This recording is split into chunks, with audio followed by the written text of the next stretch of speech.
Hey everybody, this is Harvey Sluggo Wasserman back for you with the 202 Green Grassroots Emergency Election Protection Coalition Zoom call. We are going to be taking a deep dive into the 2024 election with the proposition, if it was bought or stolen, how did that happen? How was it done? And we have the great experts on the call, starting with the legendary Stephen Spoonamore in Pennsylvania, who's been with this issue since 1999. The question for Stephen is, Stephen, in 2024, did we party like 1999? We're also joined by Clint Curtis, who has the amazing credential of having testified in Columbus, Ohio, after the dubious election there in 2004-5. We will be joined by John Brakey, the pioneer of electronic digital imaging on the balloting and in Arizona, and Ray Lutz, and also Susan Greenhall, John Boniface, and many more. Our very explicit task in today's call, among so much else, is to lay down a very clear understanding and exposition of how, if in fact this election was illicitly purchased or stolen, how was it done? This will be transcribed, and our usual prohibition of four-letter words that are in the seven that are disallowed by the FEC will be in force on that. But we want to really make it as clear as possible. Second hour, we're going to do similar stuff with David Saltman and Charlotte Dennett on what's happened in the Middle East. As we all know, Syria fell. Very interesting and very inscrutable to many of us. So hopefully we're going to have a deep dive on that, which will also be transcribable. But this is the key now. We've been sailing along here as if 2024 was a done deal and a clean election.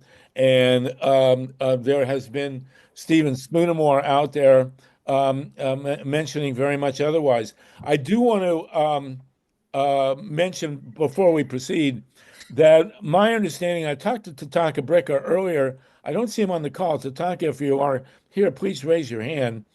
Who gave me the news that there are negotiations of some sort going on between the Biden administration and the tribes to get a pardon, please God, or whatever is required for Leonard Peltier. And it seems to me if Joe Biden can pardon his son, he can who certainly pardon a guy who was never legitimately convicted of anything, and who will certainly die in the coming months if he is not finally released after 50 years in prison for a alleged act that he never committed, very clearly, never had a clear or fair trial. So that is going on, and we may have people to talk to that more specifically later on. We will be here. It's 5 o'clock Eastern time. We will be here as usual to 4:20 Pacific time, and we will meet again next week to go deeper into this. Especially next week, we're going to go into the energy situation. I just read an astonishing piece by Lucian Truscott on Substack. Everybody should look it up, about the nature of war and how war has been absolutely upended by what's going on in Ukraine and the advent of drone technology, which has really changed everything. A fascinating piece. And maybe we'll get to that in the second hour if Lucian turns up. However, we have with us now Stephen Spoonamore. Also, John Brakey's on the line. We'll get to him in a while. But Stephen, you have become the prime name out there, and you've been with this election protection for a long time, quarter century, on the possibilities that everything with this election was not quite on the up and up, to put it politely. So we're going to not make a concrete assertion here, but we are going to ask you to tell us explicitly and clearly, as you are really great at doing, exactly what happened with this election that might give people the idea that it wasn't entirely on the up and up. Well, thank you for having me back, and it's good to see Clint and John and I are on a couple other calls together, and I saw that Lutz and a few other people I work with on other calls are on and off this call. But to clarify, I'm not a lawyer and I'm not an election expert. I'm a network engineer who mostly builds systems that look for hackers. That's what I do for a living. I build hardware. Most of it is for either the credit card or satellite communications business. And I apologize, everybody. I have to jump off at 5:20 because we have a significant problem with one of my paying customers. So, Okay. Yeah. And yes, to echo that, one of the things that's coming up in all of my meetings now is drones, which are not just affecting warfare, but are affecting a huge number of commercial communications concerns as well. So here's where it stands. I have done I did quite a lot of work for a couple of weeks, and for the last week, I've been mostly pulled into other interests. I shared with this group a while ago. I find it statistically almost impossible, as does a significant number of other people who are statisticians and much better in the space, that Trump won 7 out of 7 swing states just outside the margin of error. There's an additional analysis, 2 of them that have been completed since then. One of them is absolutely stunning. It looks at what's called the 208 hinge counties. They're the counties that are of a scale that tend to be the lead associated with the changing of election. I can send the link from Substack. There's a long article about it on Substack. I looked at the data analysis of those 208 counties, and the only ones that flipped toward Trump, and they all flipped oftentimes in counter to the general down ballot activity in those 208 counties. And that's across not just the swing states, but many states. I would also pull people's attention toward the excellent work being done over at Smart Elections. Hopefully they're going to post it today, but there's a full analysis of every county of every swing state with what is the drop-off votes, which would include both bullet ballots, drop-off ballots, what's called shell ballots. I'm learning all these new terms associated with how people cast votes. And again, the data is just, from my mind, completely weird. If it were one of my banking clients or one of my communications clients and we saw 10, 11% error on one side and 6 and 7% error the opposite way on the other side, we'd launch an investigation and find out what happened, because those sort of numbers are not normal.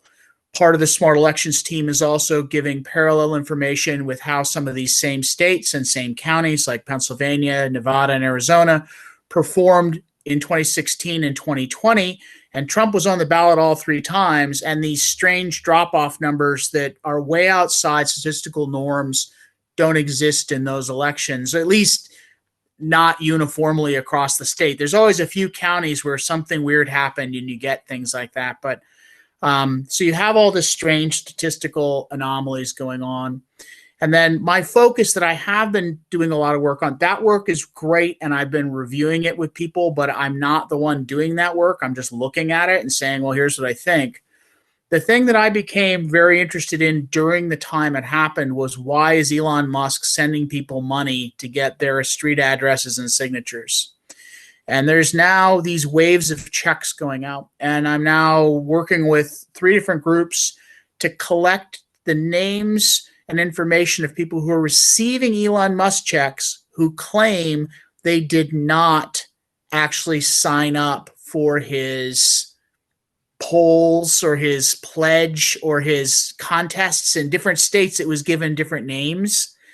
So, and the reason this is important is this does not lead directly to election fraud, but my theory is that he built a parallel e-poll book and then use that information to inject voters who are pledged to Trump who hadn't actually voted into the system. So if that's a working theory, again, that's my working theory. How do you prove it? How do you test it?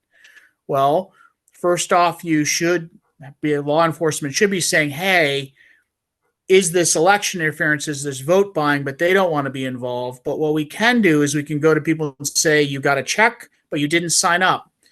At that point, 2 things are possibly involved. One, their identity has been borrowed by somebody, And if that somebody was a person that referred them into the election system for Mr. Musk and got paid for it, then you have identity theft, you potentially have wire fraud, and you have potentially misuse of election information. So you're now getting into a potential provable piece of information. At this point, we have several hundred people. We have validated with photographs that they actually got checks. They're making a claim that they never signed up for this.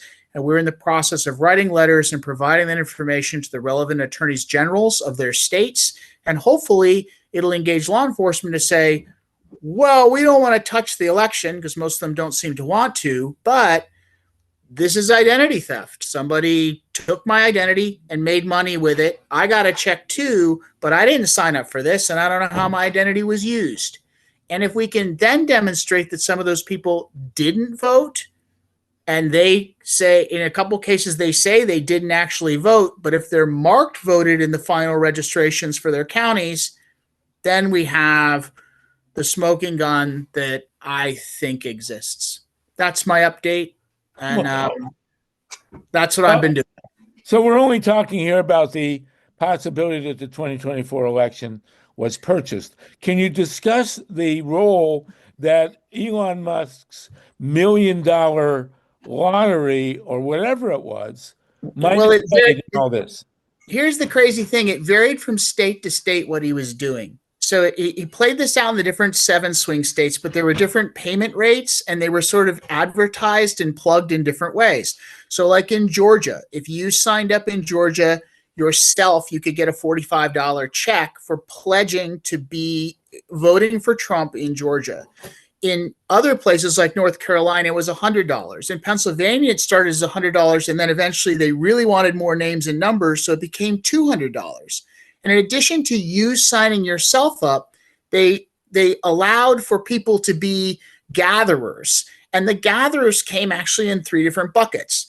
You could refer a friend or a family member and had one different payment rate. And we now have people who've confirmed they did that. And some of those people have gotten their checks and some haven't. Then there were also people who went door to door. And those people not only insisted on getting the address, but you had to actually finger sign on like a duplicate e-poll book that was your address, you were registered and you pledged and signed it. So you were collecting people's signatures as well. And it varied from state to state. I don't have a complete map of how they did it. All I have is having set up the ballotbounty.com website. These are all tips that have come in. So at Ballot Bounty, we've now gotten hundreds of tips. We have validated some of them. And a lot of those, interestingly, in the email exchanges have led to people who signed up a bunch of their family members. I'll give you one example.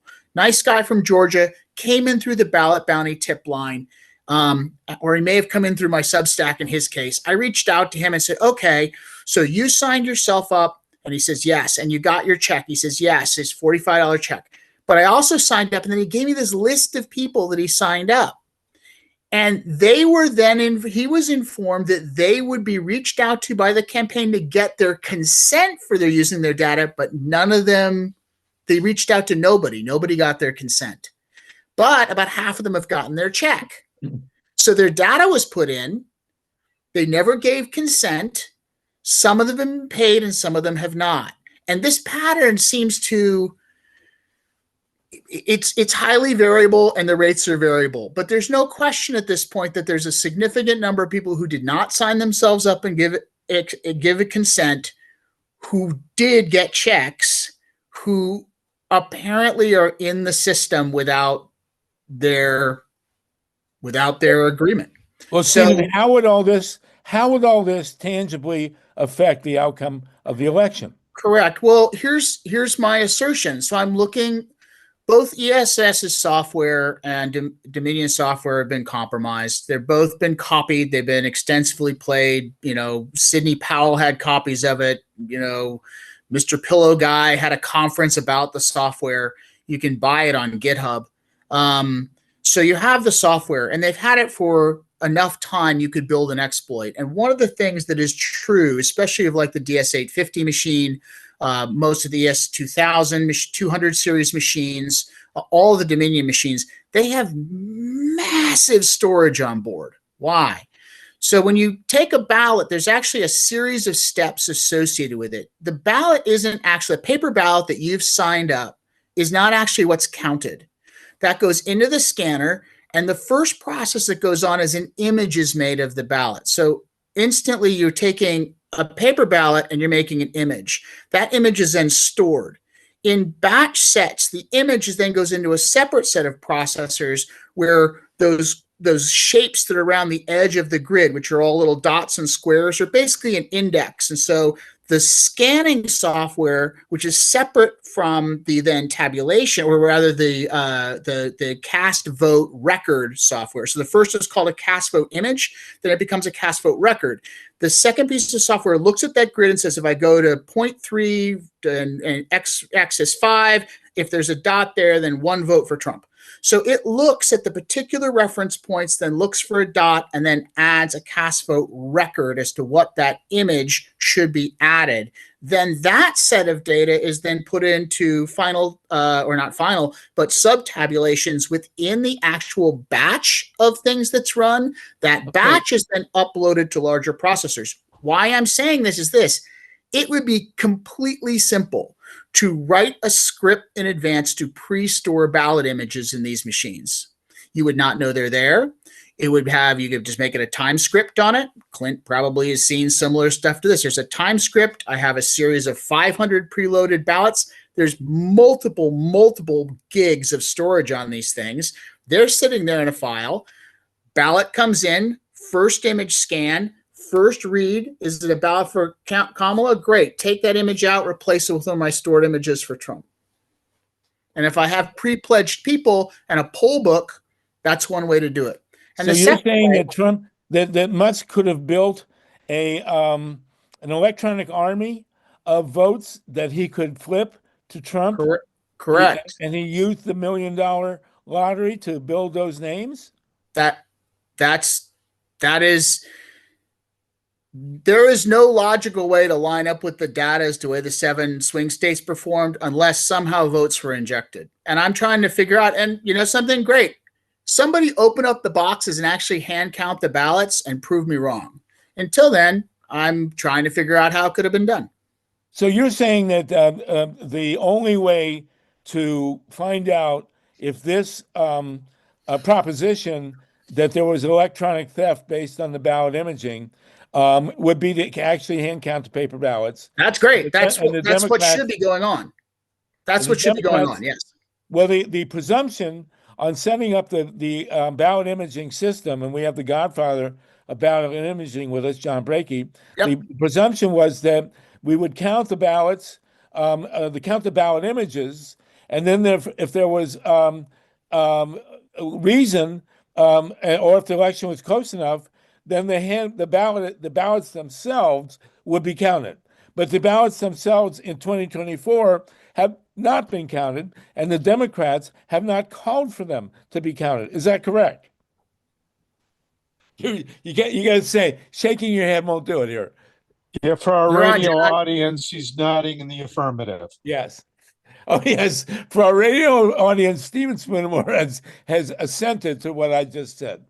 So I defer to John on this. John's here on the call, and I see he took himself off mute. This is his bucket of expertise. But you're saying basically that if we relied, if all the media and all the government and all the election boards relied on the ballot images without counting the paper ballots, it is possible that the ballot images are wrong because the ballots have not been checked. I'll share, before John takes over, I'll share this. So most of my work is in banking. There are a lot of different kinds of scanners. And when people sometimes hear this, they go, well, that sounds crazy. Why would someone do this? I have personally investigated and found 2 different places where scanning systems within banks had scripts written that substituted information. In the one case, it was internal fraud, where they were taking scans of internal transfers and changing what functionally was the account number to move money out of a general purchase account into somebody else's account that they were embezzling. And it was done through a scanner hack. The second the thing I would tell you is there are ways to build scanners that actually count the paper. So like if you want to take your bills or your money and put them in an actual counter, it's actually looking at the image and counting from what it actually sees of the bill. But that's not true of voting technology. It scans the image separately, stores it, then interprets the scan in a separate set of software. So I don't trust that the ballots that were scanned are exactly what's going to the interpreter. I can write, as I've just said, I can write a script that would change which ballot gets pulled. And if you've pre-stored them, which these things all have huge storage, you could do it. Am I saying that was done? No. Could you write that script? Yes. Lori if you want to Briggs, actually Lori find out, count the ballots. I'm getting ready to go on the show. Go for it, John. Oh, Well, wait. We also have Clint. Well, Stephen is. We have two really great experts in this. They want me on the show. Curtis. Hang on. And John, you're talking into the call here. Stephen, is there anything you want to add for the script here before we bring in Clint and John? no, let them take over. I've said enough. Well, I would like John to, before Brakey. he leaves, Yeah. before he leaves, I just want to tell him that I think he's right on. I mean, one thing that has me very concerned is that, when I'm out here fighting for these ballot images and getting them protected, is that we are also trying to make them put the inkjet back into the machine, okay? Because that's what they're built to do. And they need to marry the physical ballot to the image as it goes through the 850 or 950, because these machines were built to do that. And I've been fighting that a long time. And I tell people that, if we do get states doing this, after you're all done, you should be able to do a risk limiting audit if all the images check out and go to the ballot library, because all of this stuff is tied together to go ahead and prove that what you're talking about is not happening. And that's why right now I'm after 5 counties in Arizona. Okay. That's the congressional 6th race, where $14 million was spent between 2 candidates, okay? And that doesn't even count all the dark money that went into the goddamn thing. Well, the dark money is a whole other issue that we want to talk with. And if in fact this election was not accurate and did not reflect the public will, there's only one word that describes why and how that happened, and that's money. And, I was thinking today, I was walking around wondering, why is Donald Trump, like Ronald Reagan, so Teflon, and nothing sticks to him? And he's, as he said, he could stand in front of Fifth Avenue and shoot everybody and not be called to justice. The reason is money. Now, we all know that Elon Musk has more than enough money to have done. Well, let me ask you, Stephen, does Elon Musk or any of the other billionaires that back Donald Trump have enough money to make this happen? Oh yeah, it's not that expensive to build a script. And the never, as a historian, I would say that never in the history of the United States has any billionaire come forward and run some kind of lottery. Well, I mean, around voting. I don't know how he spent the money, but I did see a public article. And again, been a busy week. I saw a public article that it's now disclosed. He's filed with the FEC that he spent $238 million in support of Trump. Oh my God! I mean, that's the public record he's announced. I'm like, well, that's a lot. I would bet in real life it's 10 times that. I don't know if it's 10 times that, but in order to pull off. I talked about this, I think, on the last call with you. I've talked about a lot of places. The scale of this is a few hundred tabulators, maybe as many as 400 at tops. It is 1 or 2 scripts to write. You don't have to intercept that many SKUs. This is actually not a particularly difficult. It's much less than was done to Hezbollah. It's much less than I've had people do attacking. I ask everybody on this call, do you have a drawer in your office with 7 or 8 notices of data breach where somebody has taken the time to spend 7 to 10, 12 months to intercept your medical records and resell them for whatever value they may have? Yes, everybody has those at this point. So the fact that somebody has spent $238 million and apparently has built a parallel e-poll book, the evidence is like, okay, great. Please let me be wrong, but just count the damn paper ballots and let's find out. Well, how do we get the paper ballots counted? The only people that could do that, we had experience with this in Michigan in 2016, where Jill Stein won a court case, and the judge ordered a recount, but he said that Jill, you can't win, and the law says that somebody who can win has to order the recount. Hillary Clinton's lawyers were in the courtroom, and they declined. And Kamala Harris, who said when we win, conceded. Who is gonna? By what mechanism do we get a recount of the paper ballots in this country? We note that Stephen Spoonermore has shrugged his shoulders. Let's ask Clint Curtis. Clint Curtis, you have a tremendous background, very unique in electronic voting and election theft. You were asked actually to do election theft by a U.S. congressperson. Tell us, what do you think of what Stephen Spoonermore has just said? Well, that is, of course, all possible because the programmer can change anything in the system whenever they want to. They don't really need access to the system because once you go in, you know basically where everything is going to be. Nothing's really hidden. There's going to be a database. There's going to be a repository. You'll be able to find whatever ballot image you want to change. You'll be able to change whatever logs you want to move around. But the problem is the Democrats can't get there because they've just spent 4 years talking about how great the system is. So it's really hard for them to back up and go, well, maybe it wasn't that great, which, as we all know, it wasn't and hasn't been since 2020. So I think our best bet is to work with the Republicans that actually thought they got taken advantage of in 2020. And their data was all over the place too. Really crazy stuff. Has been, 2000, 2004, 2008. Everyone is messed up. Well, what we thought was a great breakthrough in 2020 was that because of COVID and mail-in voting, that virtually everybody in the United States, or more than 80%, voted on paper. The paper ballots came in, they were digitally scanned, which was John Brakey's great intervention. And the presumption was that if there was question about the election, based on the digital scanning results, that we would go back and count the paper ballots. Now in 24, we have a situation that has been laid out by Stephen Spoonermore, where there's reason to question the electronic outcome, and nobody's counting the ballots. Is that right, Clint? That's right. And we didn't count them in 2020 either. We counted little stacks presented, and most of the times we just sent them back through the machine again. In fact, I just did a discussion in Hawaii. They are attempting to not ever count the paper ballots, even though it's part of their constitution, and say the paper ballot is equal to the ballot image, and we'll just throw the paper ballot away. So they're not even trying to rectify it. They just want to move on. Wow. John Brakey, do you want to comment? And then Ray Lutz, and then we're going to go. We got some hands. Paul Stokes and Len Freinerman, you'll be next. But John Brakey, do you want to counter? And then Ray Lutz, is the scenario that Stephen Spoonermore has laid out here credible? And I'm apologizing that I have to sign off, people. I have a customer call. You said the magic words, which will excuse you, which are paying customer. So, yeah. But please come back again next week. I will.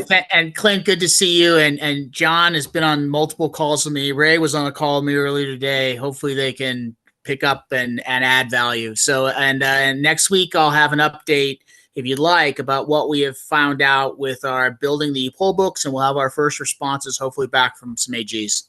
Thank you. Thank you so much. Yeah. Great. And Eleanor Lacane, you're on as well. If you want to jump in, we'll welcome your comments. John Brakey with Clint Curtis and Ray Lutz now, is the scenario that Stephen Spoonermore has laid out here credible?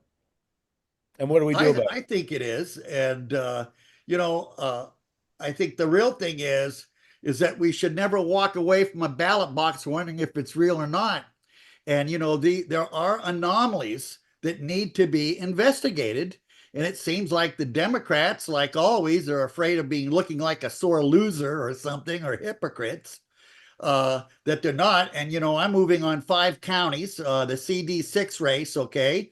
Cochise County is an interesting county. I've been watching them pretty hard for a number of years. They had a bomb threat.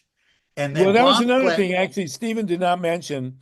There were what, 80, 90 bomb threats in key precincts around the country. Is that true? And I was told in one precinct they abandoned ship and you couldn't vote until like 9:30 at night, and in other counties they just ignored it and walked right through. Clint, do you know anything about bomb threats in this situation, or Eleanor?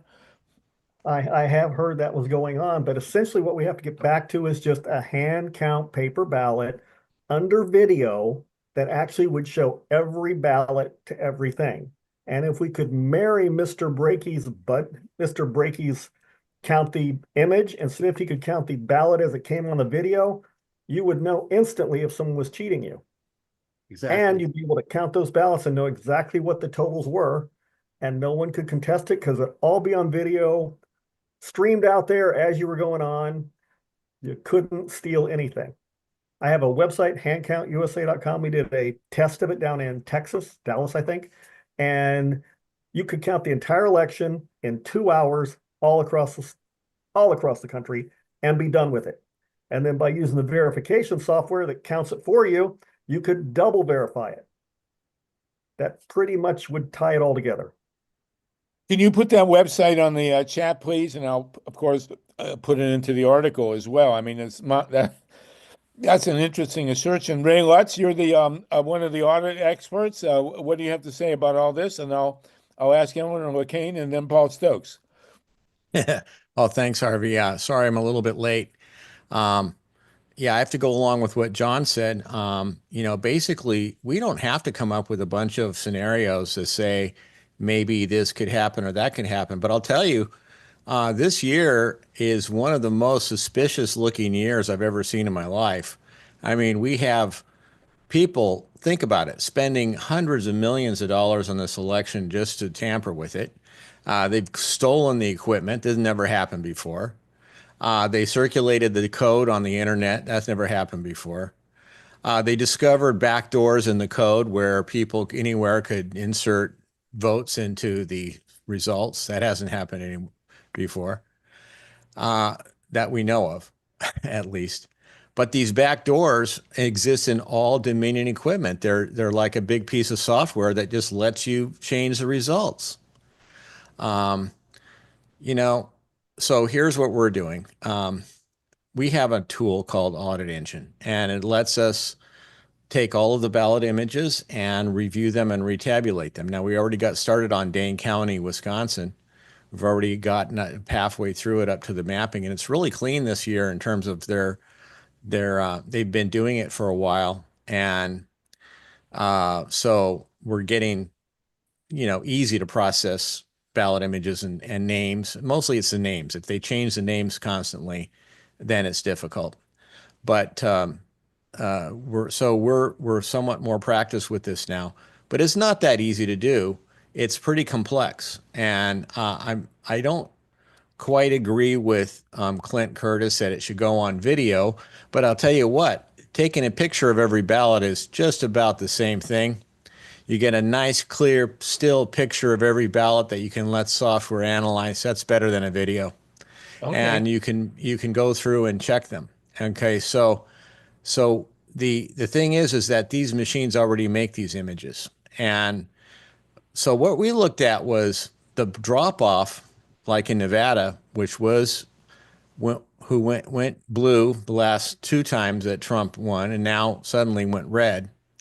And we're seeing that there's a big drop off there. And that Drop means off that of Democratic voters? Are you saying that means that between what means that from what Trump got in his vote and the next down ballot Republican contest, the amount of votes that the next one got is large this year. That means Trump got a lot of additional votes. Now, some of that can be attributed to Robert F. Kennedy Jr. And being endorsing Trump and getting onto his team.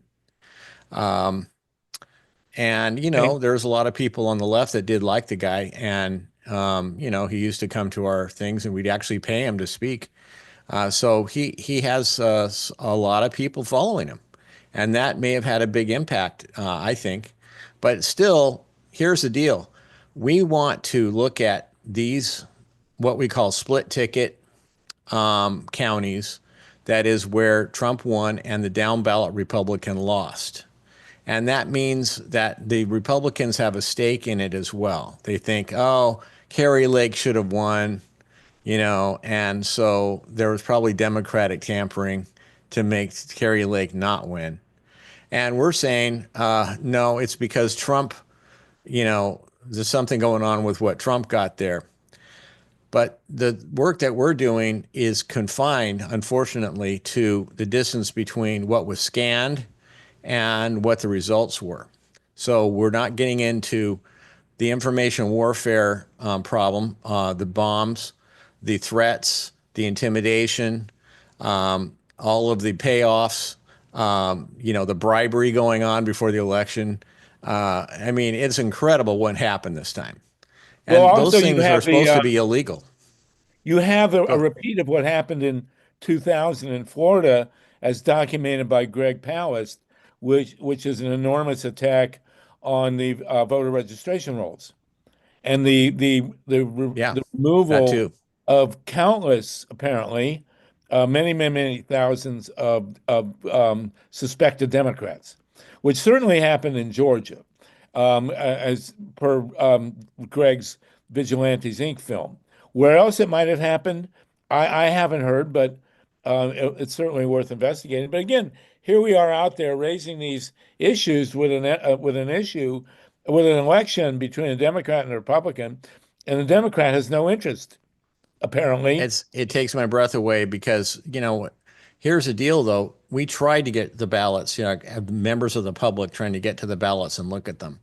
And you have to have some sort of a claim, like we think there was fraud. And they say, well, what fraud? Show us what. And then you go, well, in order to show you, I need to get to the ballots. And they go, well, too bad you don't have any evidence then. And so, Right. so then what we It's what called we decided. Catch-24. Well, and this is the thing about, getting to the images, that it was such a good concept. Once they started making the images and we said, okay, let's take a real hard look at them, then we at least can do that now. And Right. just Okay. at this point, it's a matter of getting the ballot images and running them and see what we find. I'll tell you, you think, oh, you're not going to find anything. We find stuff in almost every audit that we've done. It was a misconfiguration. It was loading in ballots twice. It was rescanning things. It was all kinds of stuff was going on in most of the things that we looked at. And so I can't tell you what we're going to find. Maybe nothing, Okay. but I Well, think we we'll need to find find. something. We need to find. We need to find it. We need to find it and fast, and that's what our project is about. Well, as Thanks. Donald Rumsfeld said, we don't know what we don't know, or something like that. It was incomprehensible what he said, but nonetheless, Eleanor. So let me just say this, Harvey. At Citizens Oversight, that's the website. Go there, and you'll get the link to what the project is. You can donate, you can volunteer, and we can get this done. Thanks. Thank you, and stick with us, Clint Curtis. You also have a website. Please put up. What's the name of your website? Oh, you're muted somehow. How's that happen? Go ahead. Are you unmuted? Yes. There we go. Oh, go ahead. Clint Curtis, go ahead. handcountusa.com. All Nothing right, to I do. guarantee you this is the only discussion like this going on in the United States today, which is shocking to me. But again, it's the Democratic Party. They let us down in 2000 and in 2004 and in 2016, and here they are again, absent as counted. We have 100 people on the call with us, including Kenny Bruno, my good buddy from Greenpeace. Kenny, glad to have you with us. Paul Stokes, you've just walked away. We can get you next. Go ahead, do what you got to do. Eleanor LeCain has been invited on by John Steiner. Eleanor, what do you want to say about all this, please? Eleanor is a great expert here.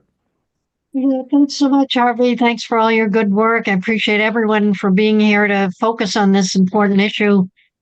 I started looking into election integrity issues in 2004 when I worked in Florida on the Kerry Edwards campaign, and I was getting calls all day from people saying, I voted for Kerry, but it showed up as Trump in the machine. Does that mean I voted for Trump? and it was deeply You mean disturbing. Bush, So Bush back I, then. Bush. I'm sorry, yes, Bush. Okay, go Um, ahead. it was deeply disturbing. So that I set up a team then called Audit the Vote to investigate whether there was something fishy going on and how did that happen.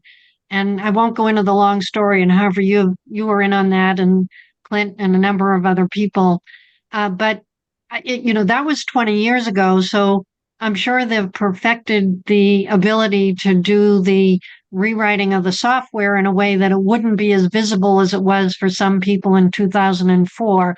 So that is to say, in support of Stephen Spoonermore saying you can rewrite the code in a way, you could say every third vote for Kamala Harris gets counted for Trump. They could do that 20 years ago. I think they could do it with greater sophistication now. Second point I want to make is another data point I haven't heard people talking about is, we know all the polls were showing neck and neck, closer than 50-50, according to some of the top pollsters going into it. And in fact, several of the U.S. Senate races in the swing states were extremely close, like under 1%, 0.5%, and so forth. Three of the women senator Democrats that won re-election did it by the hair of their chinny chin chin. And in those same states, Trump is coming off with his 3 or 4% margin above Kamala Harris. That just doesn't make sense. So, I mean, that alone is not sufficient evidence to say this election was stolen, but it is more evidence that shows something fishy is likely to have happened here. And what I would like to know, I mean, I have ties in to the Kamala Harris campaign and into Democrats. What I need is one clear statement made that's current. I have Stephen Spoonermore's duty to warn letter, which is a little dated now, and there's a lot more now, and some of that has been corrected. But do we have one clear statement that I could send to people? And also love to get investigative journalists poking around and writing about this more. But I need one clear statement written summarizing, here are the concerns around this election. This is not tinfoil hat time. This is election integrity, the future of the country at stake by stuff very fishy. And with Trump having said before the election to his voters, you don't have to vote because I'm going to win anyway. So, and nobody's mentioned the Russians so far, and the Russian interference clearly in 2016, much of which was laid out in the report about that election by Robert Mueller. But the Russians have been engaged in various activities since 2016 campaign on through now, and they have a lot of cyber capacity. They have thousands of people who can write the software and interfere. We know in prior elections, the Russians had been probing each of the 50 state election systems. So what are they probing for, and what do they do this time? So has anyone got a good summary that I can be using with some of the leadership and the Democrats and some of the journalists? Well, hopefully we got it from Paul Spoonermore. I mean, that was the purpose of his opening remarks, and we will have a transcription at some point. So hopefully you can use that. But, we had Al Gore in 2000, who clearly won. We had John Kerry, who completely dumped us in 2004 in Ohio. Hillary Clinton in Wisconsin, Michigan, and Pennsylvania in 2016. We do not have a good track record with the Democratic candidates. Paying attention to this, Eleanor. If you got contacts in the party that want to look I'd like to it. work with her on it, because there are things that could be done that would be non-invasive. And what it really would be is to go ahead and file records requests and to get the feds and senators or whatever, to say, listen, we want to know if we're going to point all the fingers at us as Democrats that accept the responsibility for this loss, or are we going to point fingers at everybody else? The thing I look at is the ballot images, the cast vote records, they're public records. that you can file records requests. They're going to drag their ass off unless the feds somehow get in, senators or people like that say, we want to look at the records. And then we pick so many different counties, the ones that spoon them more. That's why I'm chasing 5 counties right now in Arizona, which is the congressional district thing. That had a bomb threat at 7 o'clock. They didn't go back into the building until 9:25 at night. It's incredible, where most people ignored them. And, Okay. what I'm trying to say is that there's no hand counts coming, okay? I think the dream trying to get these things, you got to get evidence, and the evidence that these machines don't count the original ballot, they count the image. Let's get the images, and then when we get done, we want to go back and look at the originals. Okay. Well, Do a Clint risk Curtis limiting apparently, type audit to prove that they're real. Clint Because it Curtis is pretty hard apparently to has, change them. Clint Curtis apparently has a software project going to deal with that and Good. has posted it up. So you guys all need to get your heads together as we continue to do on these calls. And let's look at it. Paul Stokes, thank you, John, for that. Paul Stokes, you have a very substantial history, a very impressive bio here. Tell us what you think about all this, please. Yeah, well, just for what it's worth, Harvey, I designed post-election audit routines for New Mexico's elections, and that was instituted in 2008. Now, those post-election audits, mine and many, many others by now, were designed just to address this kind of problem. I mean, what Stephen Spoonemore says is absolutely true. You can do that. But if you've kept the paper as you ought to, and if you have a good system of monitoring the counting of ballots, then the post-election audit, which is hand counting the actual paper, it confirms what John Brakey does with his images, and my impression was, and here's where I'll form a question. My impression was that these post-election audits were in place in most, if not all, of the tipping point states. Now, John can tell me, no, that's not right because Arizona doesn't do that, but I thought they did. So then I'll end by saying what is needed is to carry out those post-election audits using paper ballots and concentrating, of course, on the tipping point states. And if that's not been done, well, by God, it should be. Well, my understanding is that there are margins of error below which the recount automatically kicks in, and that miraculously, in the 7 states that decided the election this year, all for Trump, all of the margins were just above the tipping point. Is that correct, Clint? I mean, or John, or Ray? I mean, that's what Stephen Spoonemore has said. And I would look forward to see a chart with the 7 swing states. We all know them by now, right? Michigan, Wisconsin, Pennsylvania, North Carolina, Georgia, Nevada, and Arizona. There we go. That's the 7-state mantra. I would like to see a chart of the margins of error, of the margins of victory for Trump, and the margins of error that would trip a recount. So Well, Paul, you raised the issue. There it is. Now the thing is, we're mixing 2 things up because there is a recount, which you're right. That would be the goal of any hacker, would be to avoid a hand ballot recount. You want to have to fix it hard enough so that you get past that threshold. The audits that Paul was talking about, in a lot of states, they do implement things that they call post-election audits and that they call risk limiting audits.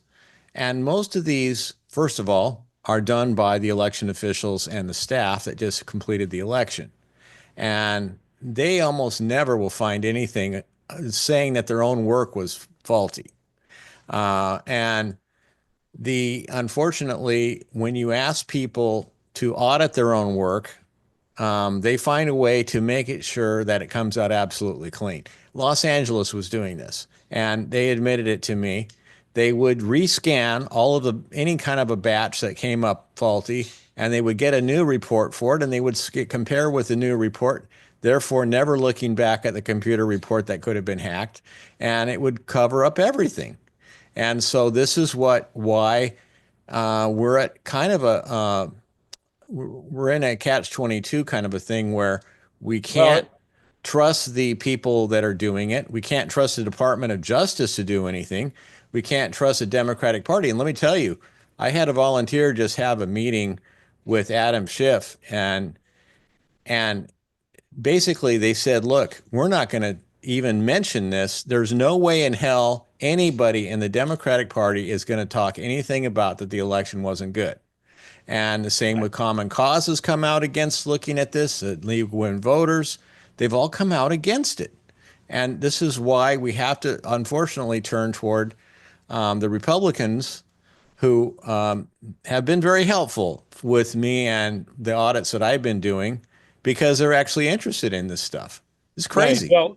Well, we know that Elon Musk had the money and the technical expertise to do what Spoonermore said. Of course, we know he's also way too committed to democracy and personal integrity to ever consider such a thing.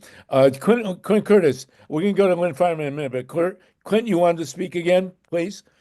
I did, because sometimes when the audits catch something, like there was one done on a race in Georgia, they found out the race was completely wrong and the person had won instead of coming in last. They were off by 3,000 votes. So, of course, they counted the rest of the races, right? No, they fixed that race and went on about their business. So the audits don't really catch anything. And in fact, they're trying not to. If they did what they were designed for, they'd have a chance, but they're actually used more for cover than for actually going through the process and trying to actually find out what's wrong. Otherwise, you would have recounted that whole system. Well, could there be an independent audit that would be reliable? Is it physically possible to do such a thing? Actually, no, and that's why we have to actually have a multitude of audits from different people that are checking each other and arguing over the results. You know what that's called? Science. Science is where you're not sure of the result and you have to check each other with experiments and figure out what this thing is. But the trouble with all of the hand counts, or even the ones on video or things going on inside, there's lots of ways to cheat on those too. You know, you may say, oh, no one can cheat because I got it on video. I can guarantee I can come up with 1,000 ways they can cheat. And it's easy to do now with the machines. It's easy to do then. And it's very, very hard to set up a system where a compromised official can't cheat on something. And so it's very difficult. And if we get compromised officials in, which they kind of staff the various election offices, the Department of Justice looks like it's going to be corrupted. All of these places are now becoming corrupted to the point that they're not going to be able to help us at all. Well, thank you for that. Clint, did you want to jump in? Yeah. I would accept that challenge. If you go to Hand Count USA and you look at it and you watch the people actually showing the ballots, you can read them. It's on video. You can see if they're moving. There is no way to cheat it. It actually has a double score to actually check it. So you know each one is correct, and then it's corrected on a secondary checking score, or you can't move on to the next ballots. So we'll handle it offline, Clint. We'll handle it offline. You guys should talk. We'll have you back next week, and we'll see what you guys have said to each other. Clint, we appreciate that.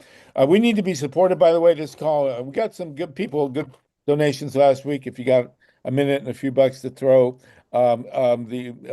Mike Hirsch has been putting up the link is Steve Caruso. Steve is our engineer. Mike Hirsch is our co-convener. And if you're game to contribute to their continued work, that will be wonderful.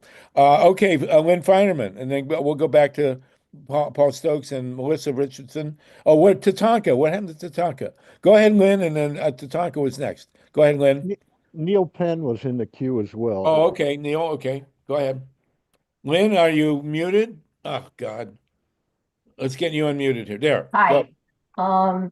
Yeah, I just wanted to return for a moment to the question of dark money.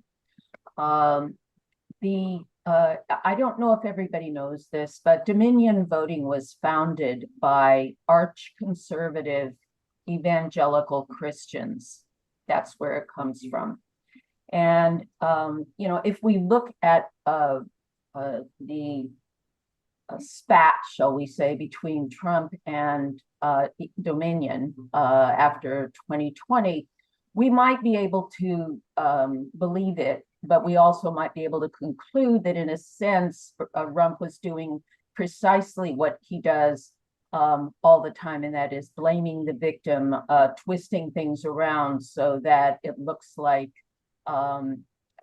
you know, he's against Dominion voting, when in fact Dominion voting is a player in all of this. Which brings me to the influence and the inordinate amount of money that Opus Dei has. Opus Dei is a Catholic, part of the Catholic Church, more and more in conflict with the Pope, supposedly, but it is under the direction of the Pope. It has a, it has a load of money. They have trained their people to be a combination of church operatives and capitalist super earners. And I would be willing to bet that that's where the connection is. Even if Opus Dei does not have, shall we say, a connection at the top of the corporate heap. They do. They do. It's Steve Bannon. Steve Bannon is Opus. Interesting. Very interesting. So anyway, for anybody who read the book about the I can't remember now, the Da Vinci Code. Yeah. Da Vinci Code is actually one of the most radical books ever written about the Catholic Church. Yeah. And in it, Opus Dei is a very powerful player. Let's put it that way. Yeah. Now, Opus Dei is written about, so that you can get to know it a little better, by Gareth Gore. It's a new book, relatively new, called Opus. And I'm in the process of reading it. I think that we need to be able to uncover the masks of those who are really playing here. If you read, as I recommended earlier, if you read House of Trump, House of Putin, you also get a very clear idea of how Chabad is laced into this. Okay, so I'm sorry, go ahead, Lynn. We did have the author of House of Trump, House of Putin, whose name escapes me at the moment, on our calls, you know, a while ago. He's a brilliant guy, and it's a great book. So thank you for inviting. Craig Unger, I believe. Craig Unger, I believe is his name.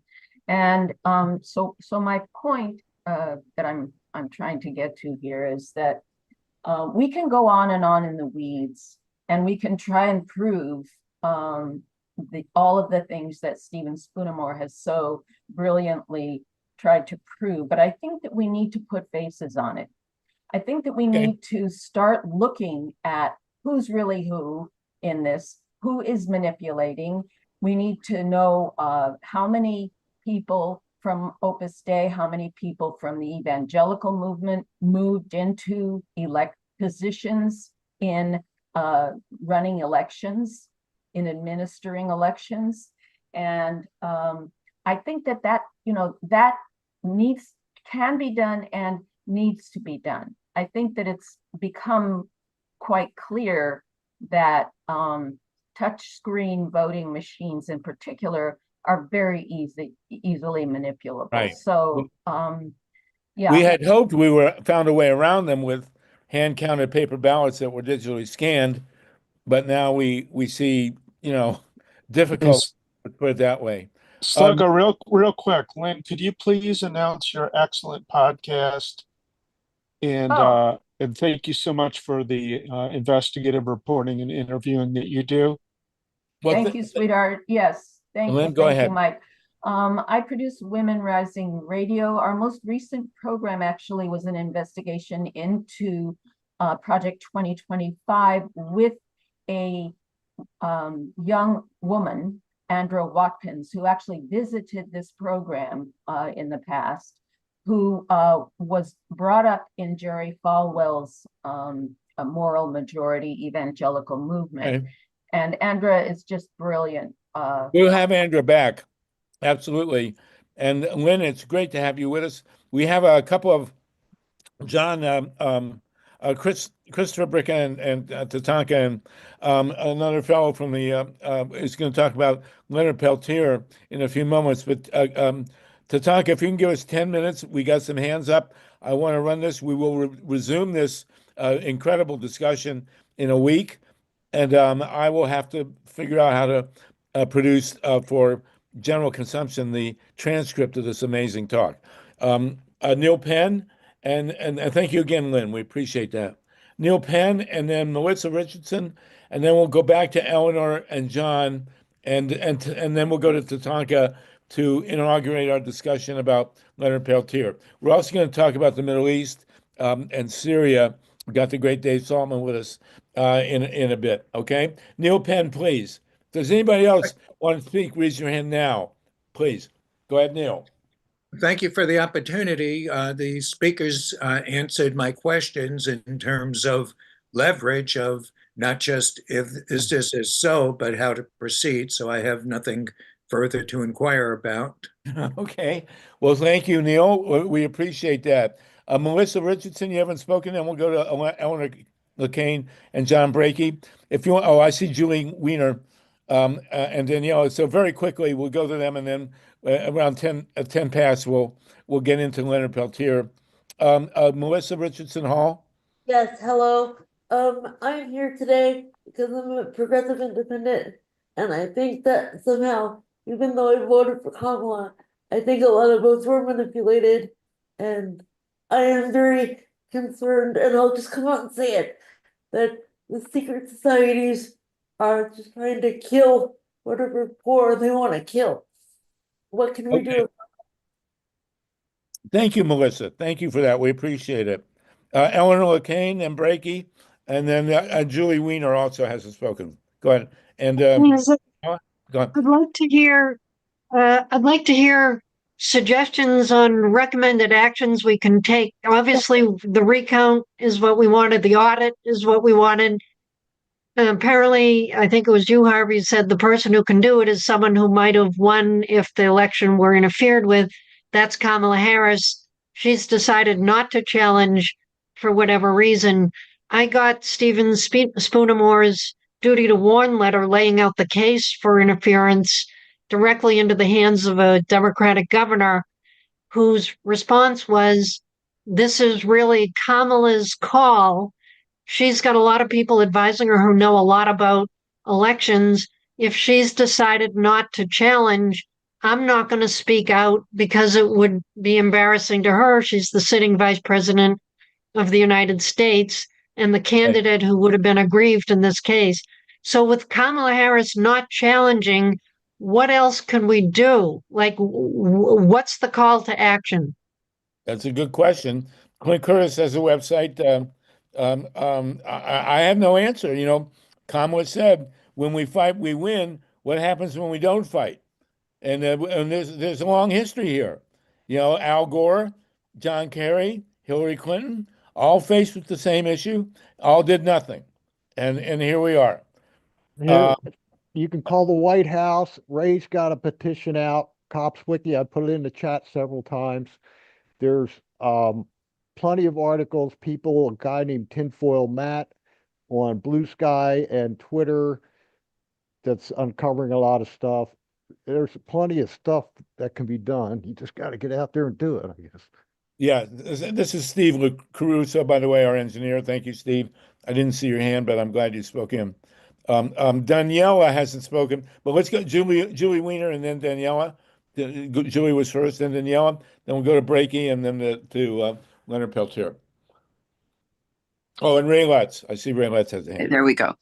Yeah, I had two brief comments. One, I learned this morning that 78% of Dominion is owned by Staples Street Capital.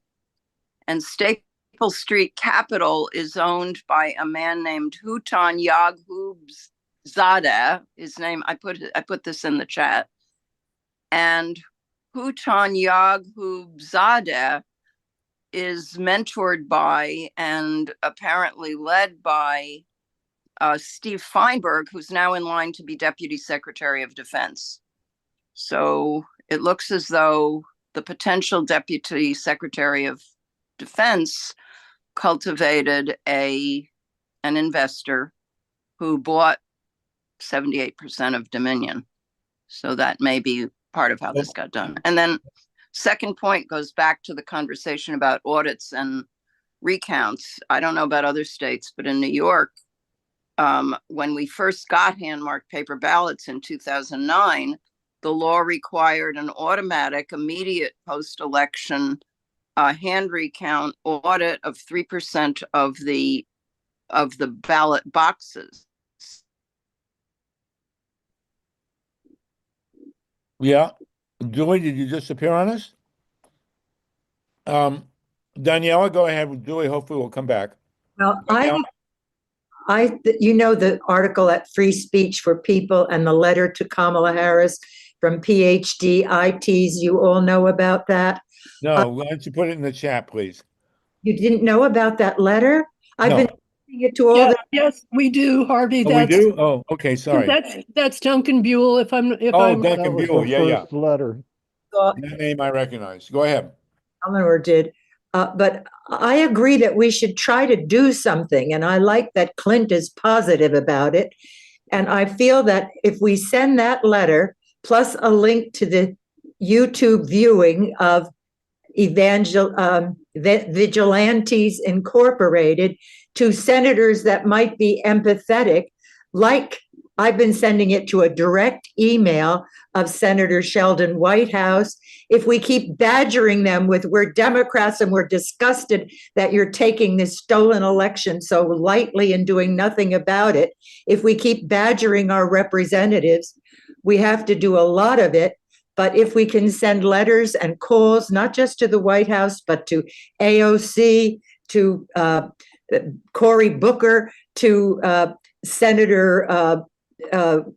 senator in Georgia, Warnock and Ossoff. Warnock and Ossoff, if we send to people who might be empathetic with our cause of a stolen election, we need to circulate the link to Vigilantes Inc. and the letter at Free Speech, which is a PDF that you can copy and send. But when you send your letter, you put all the names of the people who signed that letter, who are very impressive PhDs of IT. So Okay. rather than sitting here, we should at least try doing that, badgering the senators, bird dogging them with our evidence, whatever evidence. All right.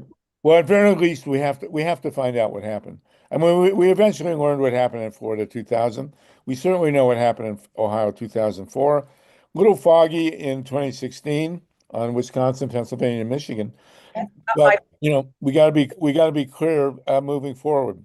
Okay. Sluggo, we have Yeah. Julie Weiner back, and real quick, Dr. Ruth has also thrown Jamie Raskin and Sheldon Whitehouse into the mix as people who we could reach out to. But Julie, would you like to finish your thought, please? Yeah, basically in 2010, the courts in New York State rendered our post-election audits meaningless by denying the supposedly losing candidate the right to get an escalation. There supposedly there should be an automatic escalation, or not automatic. The commissioners could call for an escalation, but the courts interpret it as, but a single commissioner can't call for an escalation. So that means now we've got a partisan veto of any escalation. If the 3% of ballot boxes, if there's discrepancies, you'd have to get both commissioners now to agree to escalate. And of course, the the commissioner who represents the winner isn't going to ask to have a recount. And Julie, also, Julie, real quick, you point out the problem with the catch 2024, as Sluggo referenced it. You need to prove irregularities to get a look at the ballot box, and then you need to look at the ballot box to prove the irregularities. but even though there were irregularities, there were discrepancies, the courts wouldn't allow any further counting. There's too few discrepancies. If you multiplied the number of discrepancies by the total number of, by the percent that it represented of the votes, they decided it wouldn't change the outcome. But of course, 3% of ballot boxes is not a representative sample, but the court refused to listen to a statistician. Thank you so much for that, Julie. That's absolutely imperative that we all understand that. And that's why I keep hammering away that these audits need to be automatic, whether it's a landslide or whether it's a razor thin margin, that we need to have 100% assurance, like John Brakey always says, where these recounts happen randomly, automatically, without anybody having to prove anything. It needs to be hardwired into the system, along with extremely draconian penalties if anyone is seen tampering with our elections. So, send a few people away for 15 to 20 years, and we'll put an end to it. If we pretend that this doesn't matter or act like it's not a big deal, then people are going to continue rigging our elections. And if they can do it, and there's no penalty for doing it, you can count on them doing it. Right. Well, Especially if the they have problem 100. is getting our electeds who work for parties that work for the corporations that want to choose who gets in. I mean, Okay. we've got an old problem in the United States with controlled It's elections. all about money in the end. Ruth Strauss, please. Then we go to Brakey and Lutz, and then we're going to move over to Leonard Peltier. Ruth Strauss, go ahead, please. Oh, actually, Steve said what I wanted to say about writing Jamie Raskin in addition to the other names that have been mentioned, but also to put, hopefully it'll be okay, names like Ray's and John's and Clint's, John Spoonamore, as well as Brakey, so that they can contact them, and if you can, get their emails in there. Thank you. Thank you. All right, we're going to give a wrap up now to Ray Lutz, Clint, and John Brakey, and then we'll go to Tatanka. Okay, thank you. Go ahead, Ron. I'm going to be releasing right now, even though it's not going to be published till tomorrow, a document that I've been working on for quite a while. It's a video, okay? And it's also written up, so you can go either way. It's going to be on Substack, posted tomorrow, but I'm going to release on the deal here. It's called Reclaiming Trust: How Transparent Election Can Save Money and Strengthen Democracy in Arizona and Across Arizona, America.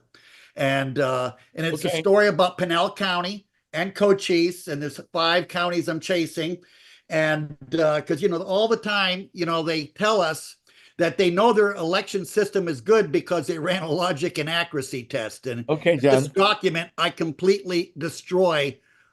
Logic and accuracy is an important test, but it's not an audit. Okay. Right. Thank you, John. So I got video testimony from a guy who was NSA for 37 years, explaining it. And it goes into something very troubling about Pinell County. Pinell County had a situation where one of the board of supervisors was running for sheriff, and he claimed his election was stolen. He was on the election board. He claimed it.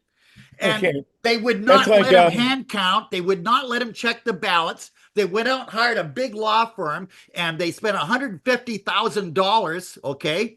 And they never looked at a ballot, and 36 times they mentioned logic and accuracy. And it just incensed me. It really did. Well, listen, I've seen it. It's very good, John. We appreciate that. And so that story reminds me of when Charles Barkley claimed that he was misquoted in his autobiography.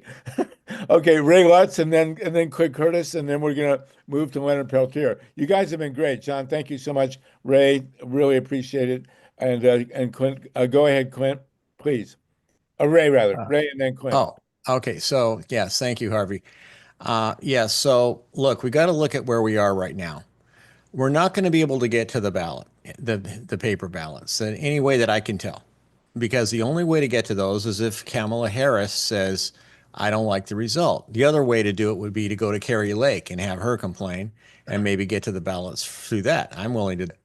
But we do have this other way of doing it, which is by the ballot images. And we've got the tool. We can do the audits and we can do it independently, which is better than trying to ask the election department to recount. I'll tell you, I've watched the recounts, and the people doing the actual recounting are not cheating. That cheating goes on at other times. Okay, cheating goes on when they find a mistake and they cover it up. The cheating goes on when they say, "Oh, well, we'll fix that." And they're not supposed to fix anything during an audit like this. They're supposed to let everyone know what happened wrong, and then they get to multiply it up, and they don't want to do that. So that's why it gets hard. So we have to, and I'll tell you, I've gotten nowhere with the Democratic Party and the Common Cause and League of Women Voters. No one's doing it. I think we can expect to get nowhere with the Democratic Party. I think that what we have to do is build a record and just keep doing what we do. So that's where I'm going. I'm going down that trail. We're doing it. We're going to be doing the audit. Join in, watch it, at least get on our list and take part. So we appreciate that. There's help that people can do.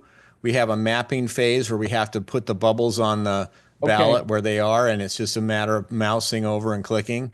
And we need to have people to help us with that too. Thank you. Well, we're grateful that you're doing this, John. You're keeping on the case, Eleanor LeCain.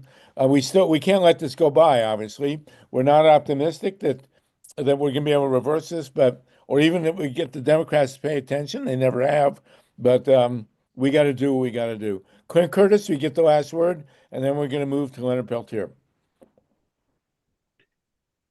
Clint, oh God, you're muted here.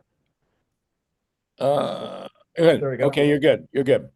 Essentially, in my opinion, we have to go beyond the tools and trying to check them, because I don't care how good our audit is and if it's even accurate, nobody's going to believe it anymore. We actually have to let the citizens see for themselves that the count is correct. Democrats don't believe Republicans, independents don't believe anybody. So essentially, it's not going to work. Even if we build a tool that's perfect, it will not work. If you find something, it'll be ignored. So I think paper ballots on video, let everybody see it. I agree, but the question is defining it, whether it works. We're not going to be able to reverse this election. We're probably not going to be able to get the Democrats to pay attention. Weirdly, after 2004, the Republicans were way more responsive than the Democrats, even though they won the election. Now, let me respond to that real quick. Because there's a little bit of something we need to talk about. If you find something that's wrong, I don't care how you do it, then that is wrong and you can bring it to everyone's attention. Right. What you can't do is prove that something is right. You can prove that it is if it comes up wrong. And let me tell you, the ballot image audits are very, very, they're a meticulous check.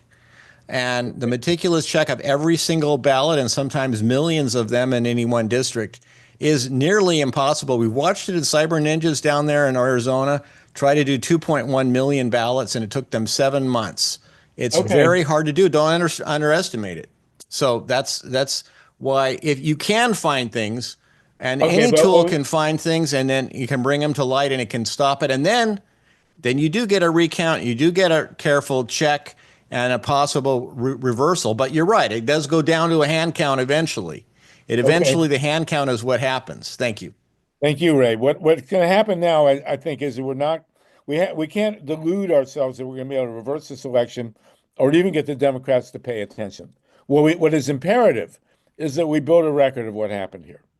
It was imperative to 2000, what Greg Palast did, and Ralph Nader was not responsible for George W. Bush becoming president.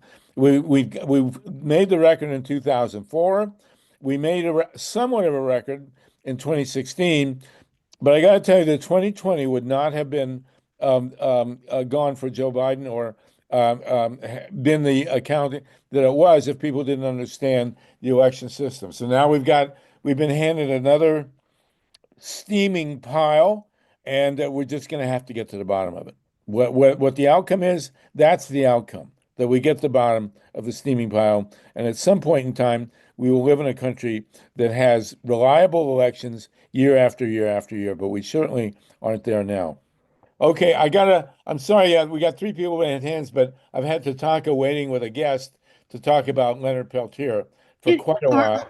Harvey, can I just tell people that they can help us out by liking and sharing the the video of this on YouTube? I put the link in the chat, and please help us by spreading the word on YouTube. Thank you.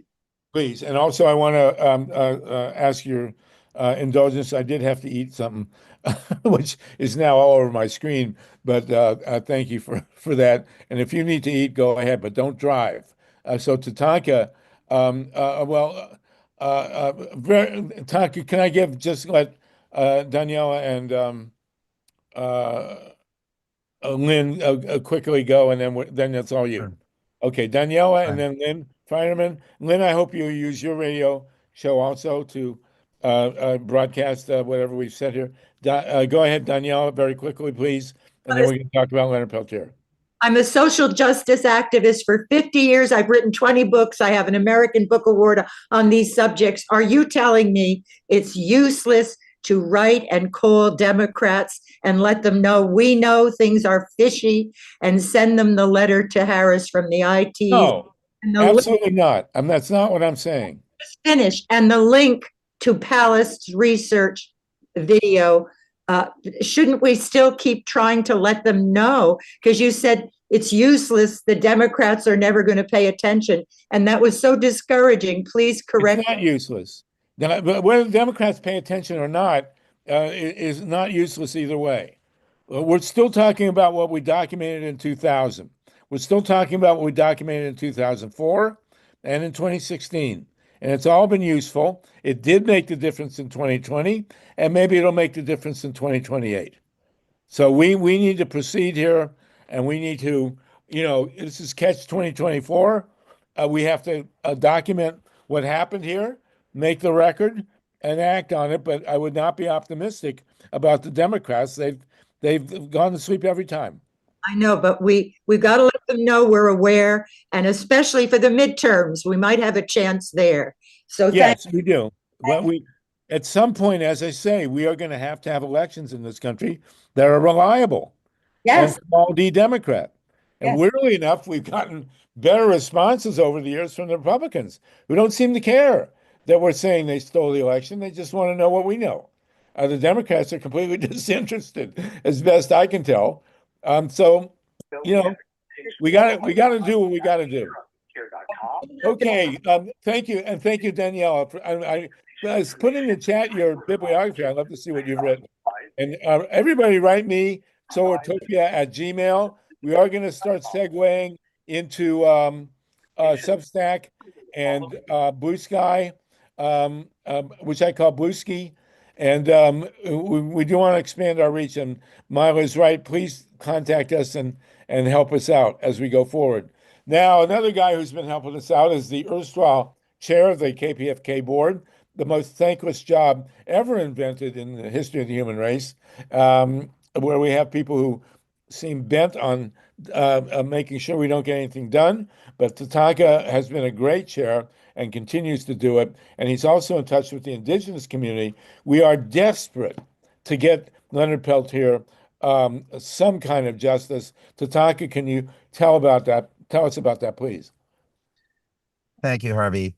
Well, our guest had to usher he couldn't wait this long, and he had to usher a patient into a medical facility. So he said it's possible he could be back by 4 p.m. He's back.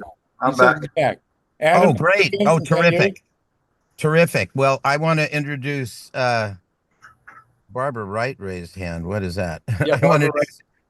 Okay. I just can't. I want to introduce Adam Thunderface Villa Gomez. Is that right, Adam? Yeah. Yeah. And I am just meeting Adam right now because I was referred to him by Tony Gomez of AIM and Long Term, who was introduced to me by Nana Alejandras of Barrios Unidos. Anyway, Tony why Gonzalez. don't you? Can you Tony give us, Gonzalez, I'm sorry. Adam and Tatanka, between you, a couple of words, a couple of moments on what's happening with Leonard Peltier, please? His main chance right now would be executive clemency from Biden, and especially if Biden's gonna pardon his son, then he at least can do this for the Native American community. I mean, Leonard's he's 80, being there 50 years. There's so many inconsistencies with the court case. There was most reliable evidence to show the connection of his gun being the gun that shot the agents. What was the firing pin test, and that firing pin test was withheld, and so a less reliable test that showed some kind of connection was a shell casing test, and that's what was used. But during that time, the FBI lab that did come out where they were withholding evidence in a number of cases, and Leonard Peltier's was one of them. So that's just one of the main things that happened in Leonard's case. Is there dialogue going on between the people who are trying to release Leonard and the administration at the top levels? I know that they've been trying to. I haven't heard any confirmation. I don't know if you heard and if Tony had any information on that, Tatanka. Tony said that this is the annual getting together of the indigenous tribes, and they are in touch with the White House today. At some point, someone will, probably in a side conversation, pop the question about compassionate release. And we don't know anything yet, but this is the closest we're coming as it gets down to the wire to that appeal. And I think there's someone who Biden has already released, his son, and the appeal will be to release Biden. Now, to release Leonard. Yeah. So we'll find out. That's all we know. Yeah, Is there anything we can do in the interim? Definitely, yes. You can. What? We can flood the White House with requests for executive clemency for compassionate release for Leonard Peltier. I've been calling. They're on the Eastern time, so the time when I would call, it's like 8 a.m. until 8 a.m. till noon, but it's earlier than that on Pacific time.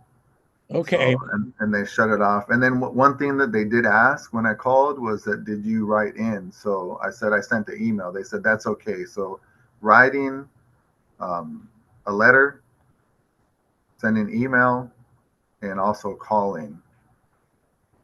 All of those, because I know that we got close to it during Clinton when he was looking at executive clemency. And because it was coordinated, I was trying to kind of get people on the West Coast to do it on Wednesdays. I know the Defense Committee said Tuesday, Wednesday, Thursday, try to flood them on those days. So that's one of the top issues that gets brought to the president. And continue as long as Biden is in office during those hours. The International Leonard Peltier Defense Committee is the place to go. Also Amnesty International. And this is the site right here. You can send an email letter from there. You can get the phone number and make the calls. And it's very, very important. I mean, we never thought that Julian Assange would be freed. So let's not despair, even though we do know the whole history of the FBI and how they're opposed to this happening. This is a very fluid time in the history of the world. And so let's not give up at all. Okay. Well, thank you, Adam. Tatanka, it's always, of course, you're an integral part of what we do here. So I just can't imagine how grim. We won't talk about it. We just got to get him out. And was there any talk about remanding him to the tribe? That angle, remanding him to the custody of the tribe. Previously, yeah, that was proposed. I mean, it kind of depends on who talks to Biden. maybe they could propose that. But yeah, previously that's what they were talking. Just release him. He'll still be in custody within federal jurisdiction. Within his reservation territory, which is That Turtle would Mountain. be great. That's all he's probably going to do anyway. So, Yeah. all right, everybody. Well, from your lips to God's ears, let's get this done. Let's get him out. It would be All right. enormous. Lynn Finerman and Barbara Wright, while you're still with us, Adam. Lynn Finerman and Barbara Wright. Go ahead, Lynn. Oh, Can't mute myself. I can't unmute myself. You're good. You're good. Hello. Oh, okay. I just wanted to add to that today on KPFA, I heard that there are actually some what they call negotiations going on between the Native American community and the Biden White House.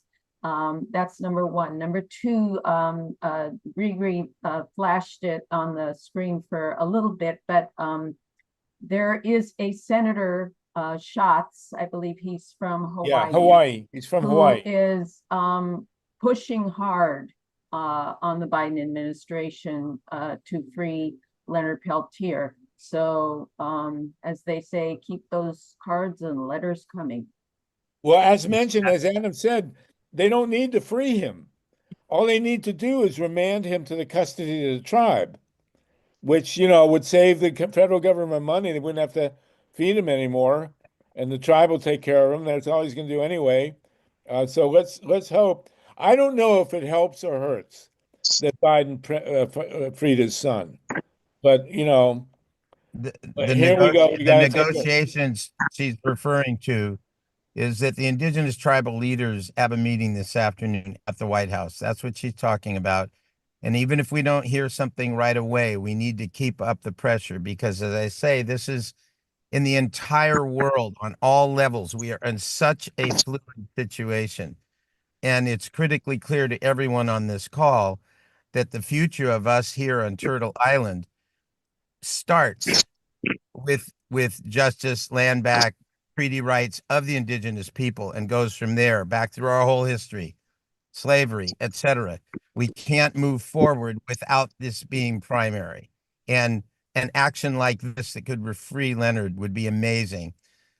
Do you want to say anything more, Adam? Do you want to say anything more before we sign off? I do.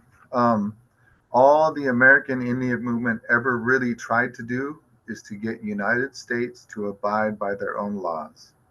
They wanted justice, initially civil rights. Just don't be abusing our people just because you're a police officer.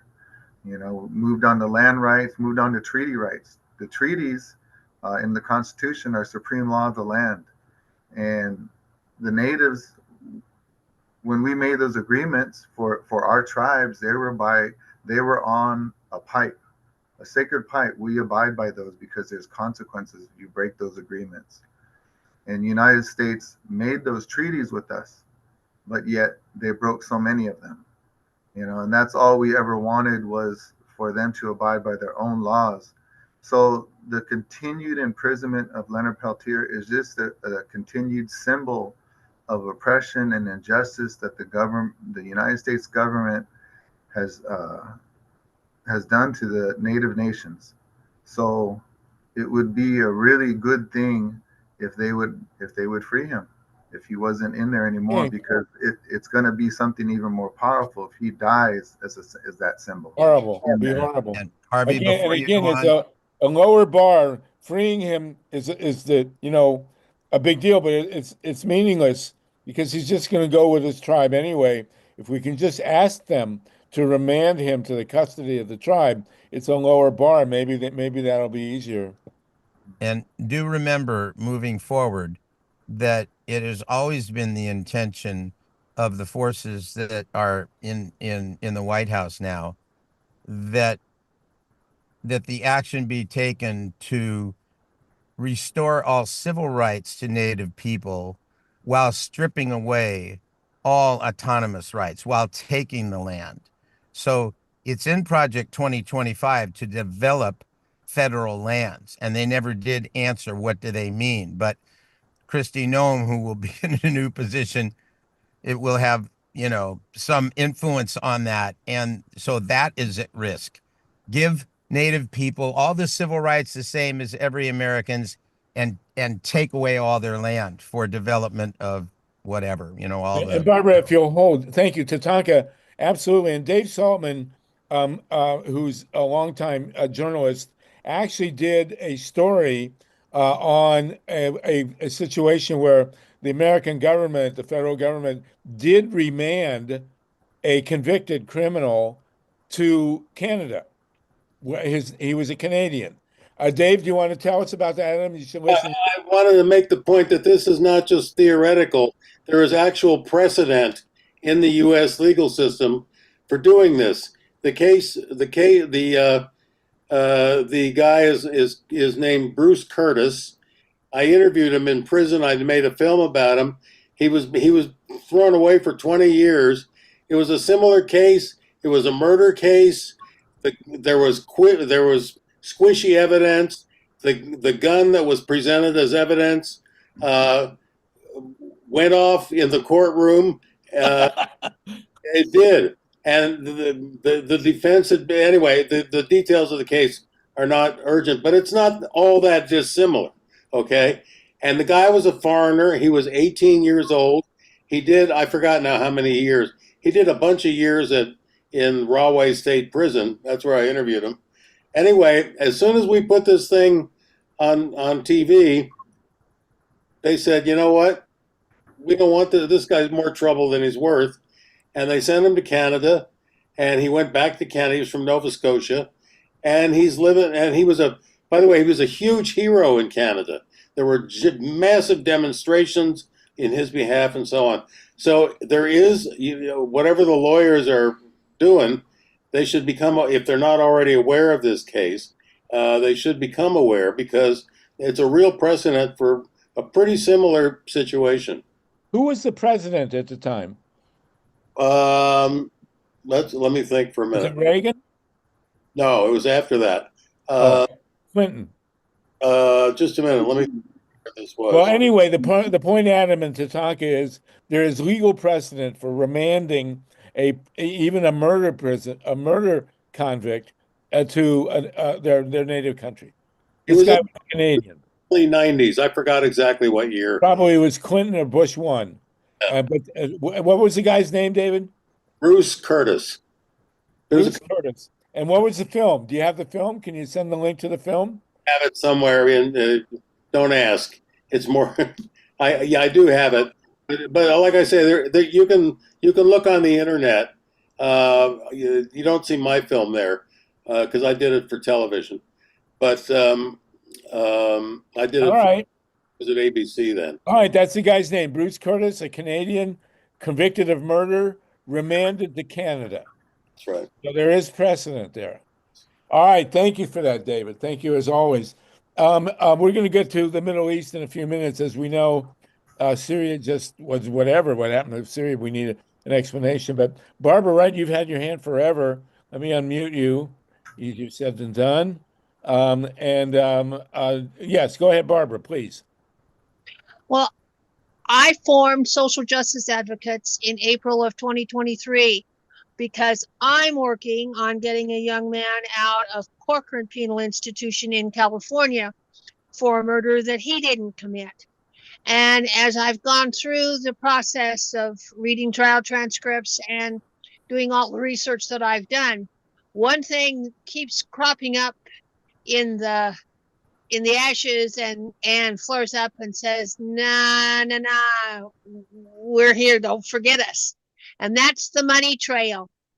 We have got to stop the money trail into the states and down to the counties for doing felony convictions. We think, oh no, that doesn't happen.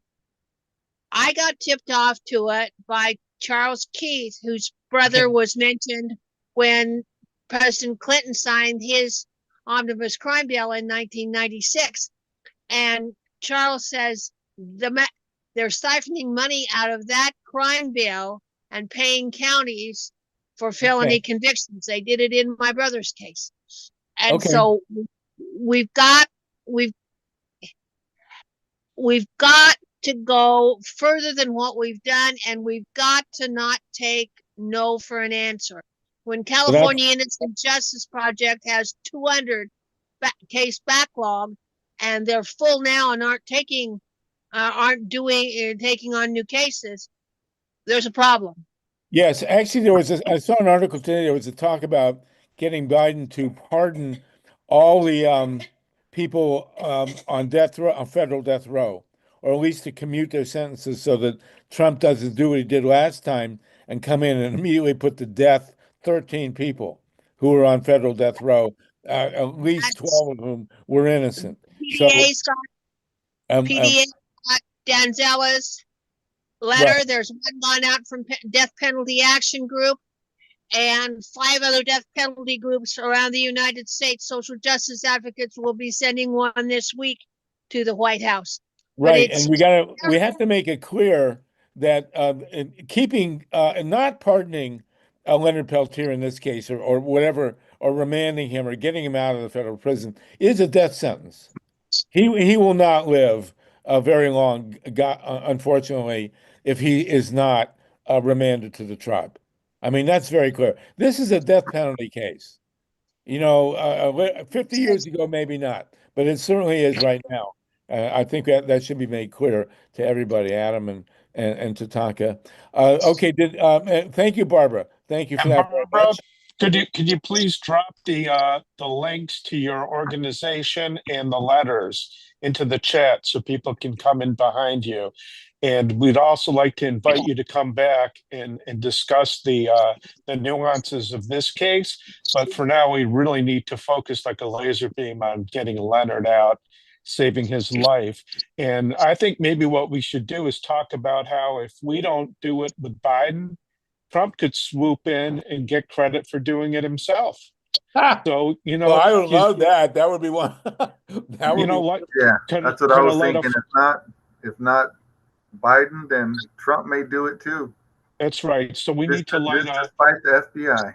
Well, we need to light a fire under Biden's butt and get him moving.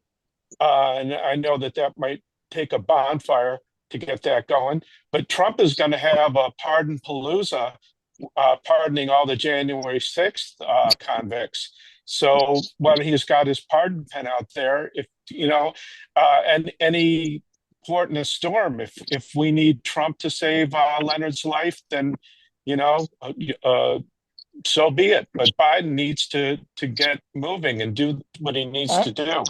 Well, actually, I think Trump might make Leonard head of the FBI. That would be an improvement. But we can make that suggestion. All right, you guys. Adam, as soon as the call is done, by the way, I am going to send an email to the White House. So I hope everybody will do that. It would be, I don't want to say it. It would be just a great, great thing. It would be a tremendous relief. I can't even begin to describe to have see Leonard remanded to his tribe and back up there. And, it would just be phenomenal. So let's keep at it. We will be back on this next week. Tatanka, thank you so much. Well, I want to thank Adam Thunderface at the last minute for coming on. Hope you come back, Adam. Thank you very much. Yeah. Please do. Thank you all for the beautiful hard work everyone's doing. And please, everybody, if we can all just on here, if everybody commits to send a message, that can get it to the top of the remarks, and Biden can hear about it today. Well, and don't forget to pass on the knowledge of this case that Dave Saltman, there is precedent for remanding a death penalty prisoner. This guy was on death row, for God's sake. So let's do it. All right. Thank you very much, everybody. We are now going to do the death-defying move of moving into the Middle East. I was hoping that Lucian Truscott would join us, but maybe he'll do it next week. I also want to have Greg Palast back on to talk about, we're looking at the possible dimensions, and we do have to get no matter whether we get to the Democrats or not, we have to get to the bottom of the catch 2024 here and see what really happened with this election. This assumption that everything was clean and by the book is simply does not hold. I mean, listening to Steve Spoonermore, which I will transcribe, so I'm going to listen to him again, is really powerful and important. We have to know what happened here for sure. Tatanka, did you want to raise your hand and say something? Yeah, I just wanted to say on the back in the discussion about the Vatican, I know two people very close to Pope Francis and the Vatican, and it would be interesting to know the updated version and people who know what Steve Bannon has been doing in there. There's a whole conflict that's been going on ever since Francis was elected Pope between the two opposing forces. It's a very interesting history, and it's important for us to know about it. That's all. Well, Bannon hates Pope Francis. I mean, there's just, he's just been ranting at him. And Right. I got to say that the Da Vinci Code, I know it sounds out of left field, this huge bestseller by Dan Brown, the Da Vinci Code, I read twice. It's one of the most powerful pieces of feminist literature out there. It's a very, very radical book, and Opus Dei is a major player in Well, the during the first Trump administration, Bannon was organizing phone calls straight out of the Vatican to all the neo-fascist and neo-Nazi movements of Europe. Okay, and he had a home right near there. I mean, his role is, he wants to be the Machiavelli, and he saw Trump as the combination of Hitler and Mussolini. That's kind of the playbook that he's put into motion. But he's not the only force there. There's a battle that has been going on. It's important to know who allies are and who aren't allies. Okay, we have a somewhat. Thank you. You're talking about following the money trail, which was brought up. Yes. But Opus Dei, boy, that's a deep, deep well. I love that Steve Bannon. Dan Brown books, I love them. Yes, I want to ask Steve Bannon. I wish he'd come on our call and ask him, what do you want? I mean, Steve Bannon, you have a very clear and angry view of what needs to happen here. What are you looking for? What do you really want, Steve Bannon? Melissa, and then Daniela, and then we're going to go to Dave and Charlotte into the Middle East. I've got to go. I've got 1% of my computer in the car, so I'll see you all all right, later. bro. Thank you, and Okay. thank you for not driving while you were talking to us. We appreciate that. Okay, Melissa, then Daniela, and then we're going to go to Charlotte and David. Melissa? Okay, I signed the petition for the Leonard Peltier thing, and I'm also, as soon as this call is done, gonna get the email out. But what about why can't the federal government pardon him? I don't understand. He didn't do it. I saw the movie. Yeah, I don't understand. Because there are a lot of people in the FBI. I don't know if they really care that he did it or not, but they want somebody to pay the price for the death of those two FBI agents. This was 50 years ago, and apparently they don't really care that Leonard is innocent. It doesn't seem to be a figure. They just need to have somebody pay for it. So thank you for that, Melissa, and thank you for calling and sending it in. Daniela, go ahead, and then we're going to go to Charlotte and David and Syria. Two things briefly. One thing, would it help to write to Secretary of the Interior, Deb Haaland, to pressure Biden to free Peltier? It couldn't hurt. It couldn't hurt. Okay. The other question, I had an idea. We've been bird dogging the Democrats, and as you say, they don't seem to pay attention. What if we chose some of these famous movie stars like Taylor Swift, or what about Jane Fonda, who works so hard on climate? What if we start sending them evidence about an election that wasn't fair? They have huge followings. We should start letting these superstars know the election isn't fair. Maybe that would get us more traction. Well, I think you're right. I think it will. So that's why I'm going to transcribe what we said today. And we need to have a coherent picture. Well, we did not talk today in great detail about what Greg Palast has worked on, which is the stripping of the voter rolls. Yes. They're saying the Democratic vote count in this election was way, way down, but the polls were mobbed. I mean, there were huge lines. I don't believe that. So we'll see.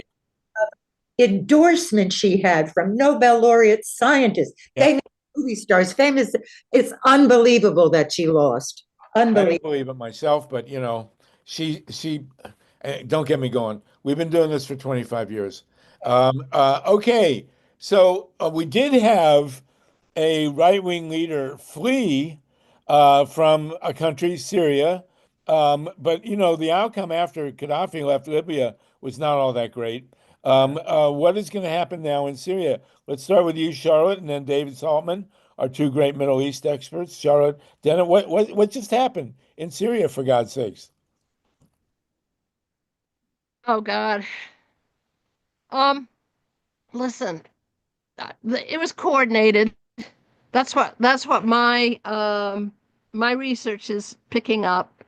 That there were rebels from the north backed by Turkey, and I had read somewhere, let's see what else happened. You know, the US started bombing targets, Israel started bombing targets. So we have to look at this. There's much more than just these rebels coming in and doing it. So stay tuned for that. I just wanted to remind people of some earlier history of the Civil War. First of all, you know, there was some talk that Obama had said as president that the use of chemical weapons in Syria was the red line for him, right?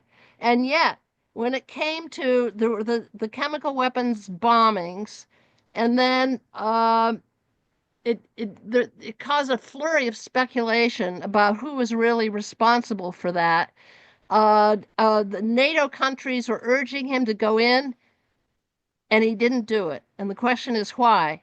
And I think the question is, people were saying, Obama, do you want another weapons of mass destruction problem on your hands? And it may be because the research that I've done, first of all, a film about the great Middle East reporter Robert Fisk.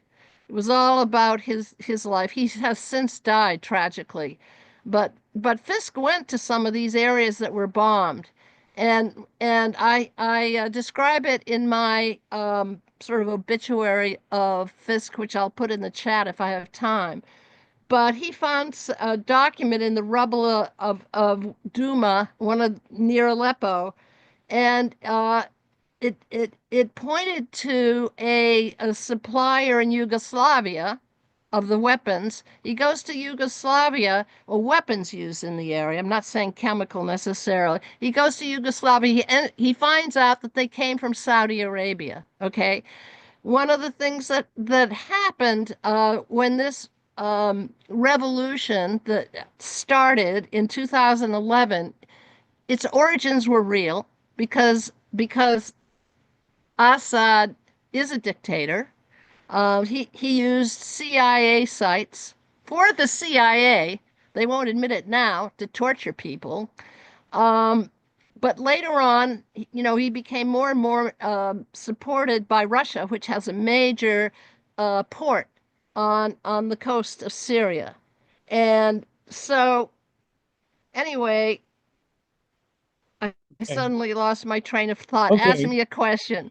Well, David Solomon, what is the meaning of what just happened this week, and how does it bode for the wars in Gaza and Ukraine? They're all related. What really happened here? Nobody. I've read people are all over the map about the meaning of this revolution. I've even heard that the United States worked with Al Qaeda to get Assad out. But who knows? What do you think? I hadn't heard that last one. But, you know, Osama bin Laden used to be our guy until he wasn't, you know, so it doesn't really surprise me that much. As they say, when you sup with the devil, bring a long spoon, you know. So I think I alluded to this was it last week? Yeah. Last week, Charlotte, that we met on this. I think. Hi there. Well, Good but to see you again. yes, you and Charlotte met, but Assad had not yet fallen, and I had saying, but last week, but we saw that. I think I pointed out last week, and I'm not taking any credit for being any brilliant predictor, but I've spent a lot of time in the Arab world, and I know how they think. They say that when they scratch their ear, they do it this way, you know, because everything goes around the back first. Anyway, the point being that this is, in my view, the ancient schism between the Sunni and the Shia branches of Islam. These are the two main ones, and there's a few other minor ones too. And they've been at war for, since 632 AD, or plus or minus. And I guess since when did Muhammad die? 678 or whatever that was, because the Shia follow one of his relatives. Anyway, so let me boil this down to one sentence that everybody will understand. I know you hate Netanyahu, but I'm afraid you're going to have to live with the fact that there is a new sheriff in town, and his name is Bibi. And he really wiped out Hezbollah. He wiped out Hamas. I just forget about the civilian casualties just for a minute. And in so doing, he exposed the fact that the Russians were dramatically overextended in Ukraine. I talked to a guy at the National Defense University, who's one of my contacts that still has a job, hasn't retired yet, and he pointed out that the rate of attrition in the war in Ukraine is so great that the Russians have lost, and as a regular metric now, they're losing more manpower in 1 month than the U.S. forces lost in one entire year in Vietnam. That is unsustainable. We're talking about soldiers dying at the rate of 50,000 per month. And the economics beneath that are one drone that costs $1,000 can take out a $2 million battle tank. Tanks are now extinct. You won't see them on the battlefield anymore. And basically, Netanyahu, either knowingly or unknowingly, and I want to say knowingly, I mean, if you want to give the guy credit for something, give him credit for being a good soldier. He knew in the history of warfare, it will go down as a brilliant stroke on his part or on the Israelis' part that he wiped out an entire army using their pagers. I mean, that was, as a professional magician, I admire that kind of trickery. That was really good. Anyway, I'm just saying there's a new sheriff in town. Anything can happen in the Middle East. I think that NATO might be toast. And I think that the fact that Turkey is part of NATO and that Turkey is supporting this revolution is going to be a problem for the U.S. and that Trump's getting out of NATO. I don't know what that it's going to be a mess. Can I just answer for a second? Can I answer just for a second? Go ahead. I mean, I'm not answering you. I'm adding to something. This is a long-range plan. Some of you may remember that right after the invasion of Iraq, former NATO commander Wesley Clark had a talk with a Pentagon official who told him that there was a plan afoot and there was going to be regime change against 7 countries in 5 years. What were those countries? I'm going to remind people: Iraq, Syria, Lebanon, Libya, Somalia, Sudan, and Iran. Okay? This is a long-term strategy to change the face of the Middle East. The fact that this amazing rebellion happened so quickly is because there are things going on behind the scenes. We don't know the whole story. But the whole thing, as I argued in my book, Follow the Pipelines, they want to develop an energy corridor going all the way up. And the one resistance was first Lebanon's.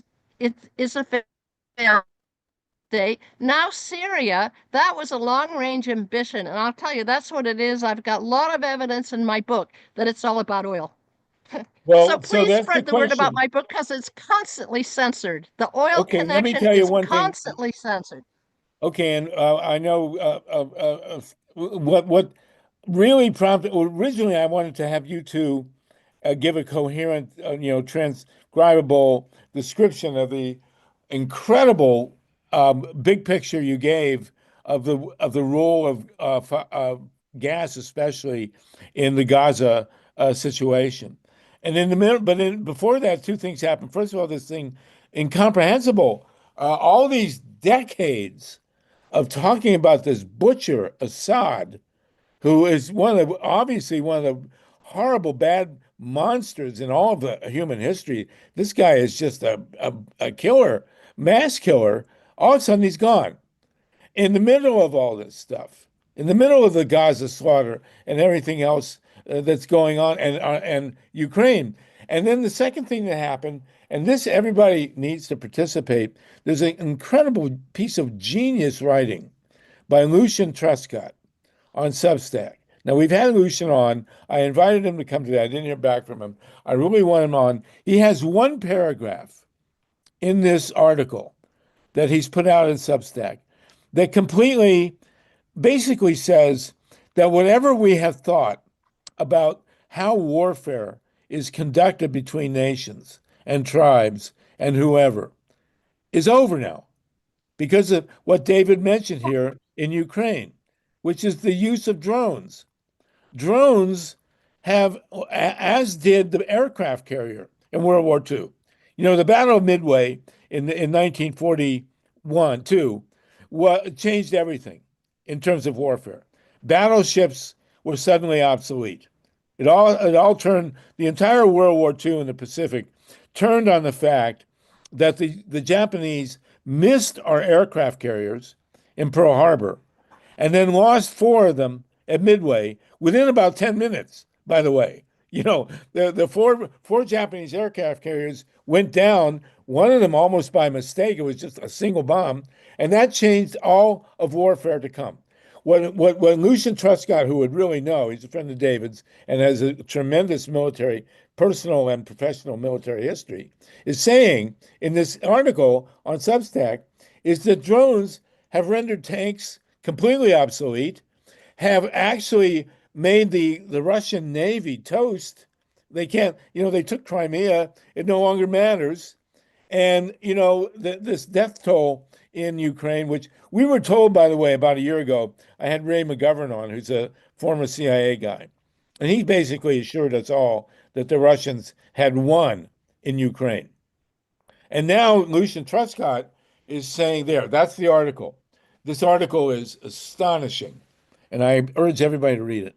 The Lucian Truscott is saying that in one paragraph here, the drones have completely changed the nature of warfare, and that everything we thought we knew about how the Russians were going to march into Ukraine and all that other stuff is obsolete, technologically obsolete, which is one of the reasons, by the way, why we have to get to the bottom of the 24 election. We have to know. Say something. Yes, go ahead, Lynn. I'll get you in a minute. Well, if we are to proceed with any hope of democracy, we have to know if there was technology used in 24 election that we need to know about. And the same now is true in the Middle East. Okay, Lynn, and then Daniela. Go ahead, Lynn, please. The infatuation with that pager war is rife among people such as, I guess, David Saltman, whom I wouldn't have expected to be impressed by that, Thomas Friedman, etc. It is just another example of the glorification of cruelty. We say that, now we're not killing people, we're droning people. There are hundreds of thousands of women, children, and innocent elders in that rubble, dying as we speak.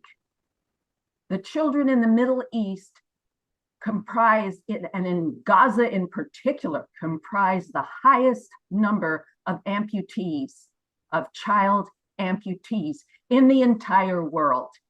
And for me to even have to use statistics and perhaps be challenged in my statistics is ludicrous. The moral bankruptcy of this entire endeavor is shameful and disgraceful. And to think of Benjamin Netanyahu as the new sheriff in town, who paid Hamas to do what it did for decades before they likely, and I would bet on this, paid Hamas to come over that border and kill all those left-wing and secular people. They were the sacrificial lamb to the right wing. And as far as I'm concerned, this discussion it has nothing to do with humanity. And no one should ever, not ever, tout Benjamin Netanyahu as anybody's sheriff. I mean, it makes, people blanch who made high noon. Okay, thank you, Lynn. Daniela? Oh, wait, you're muted. Sorry. Anybody else wants to speak, please raise your hand because we're almost out of time. We're down to 15 minutes. I don't know why I can't unmute you here. Unmuted. Can't hear you. Unmuting and it's not happening. All right, now you are. You're good. Got it. You're good. I kept clicking. I want to agree with Lynn. This is a horror. Bibi Netanyahu is a monster who forged this war and let October 7 happen so that he could stay out of jail and not be tried. This is a horrible genocide. My family and friends are with Jews for peace. It's not anti-Semitic at all to say that Bibi Netanyahu is one of the monsters of our century. And this murder of Gaza is disgusting. But I want to go back to the drone issue. We're having mysterious drones flying over New Jersey lately. Have you heard the news? Yeah. And the FBI claims they don't know what they are, but Elon Musk has bought some important drone manufacturing corporation, and he is controlling that. So these strange drones flying over New Jersey are pretty scary. I understand that there are drones can fly right in your window and kill you when they want to make a big drone warfare. However, I also want to remind everybody that what started the Syrian revolution was a huge drought in the farmland. And the farmers were thirsty and starving, and this huge agrarian society moved into the cities and asked Assad for help, jobs, food, water, and instead he decided to murder them all. And that's what started the revolution. It was climate crisis. It was a huge drought in the farmland. So we need to remember that. And what we're facing with this new administration is not just the end of democracy, but possibly the end of ever correcting the climate. That's why we have to be so passionate about saying that this election was false in every way we can. I think we should contact all the famous movie stars and scientists and everyone with our evidence about the corrupt election, because this could be the end of a livable planet for all the young. And that's why I'm so passionate about it. And I totally agree with Lynn. We've become in a time when it's just so disgusting. We have Hitler in charge of our government on January 20th, and he won with propaganda, lying, cheating, stealing. He won the same way Hitler did, and he's got a bevy of fascist billionaires behind him: Peter Thiel, Musk, Sachs, three guys from South Africa who left South Africa when apartheid ended, because this is racism. That's what Trump is and his white supremacists and women haters are about. We need a huge rainbow coalition of people of color and women to resist the horror. Thank you for listening. Thank you. Julie Weiner? Yeah, right on, Charlotte and Daniela. I could also add, we've got 3 of the Brooks Brothers rioters who helped overthrow the election of 2000 on the Supreme Court now. But I wanted to mention something I put in the chat, going back to the ownership of Dominion. I just got an email from the person who told me about Staples Street, that Staples Street bought the company in July of 2018, which was 3 months after Steve Feinberg, his mentor, was appointed chair of President Trump's Intelligence Advisory Board. So that's another link between the Trump campaign and the Trump intelligence and the Dominion voting machines. Okay. It's in the chat if you want the link to the PR Newswire article about it, and I posted it earlier in the chat. Well, of course, it's all a little confused because of Trump's attacks on Dominion and Dominion's legal case against Fox. It steps off into the twilight zone here, but that's of interest. We've got 11 minutes that we can go with, or we can end earlier. But Charlotte, Dennett, go ahead. Anybody wants to say something? Raise your hand now.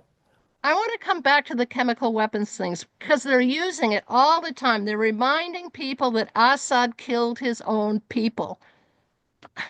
When I went to Iraq way back in 1976 and to look at the Kurdish situation, the same thing was used against the Iraqis then, that they gassed their own people, and the Iraqis were vehemently denying. I don't know about subsequent efforts, but back in 76, they denied it. Now, I want to read something that came out in a documentary on Robert Fisk. Just this one sentence.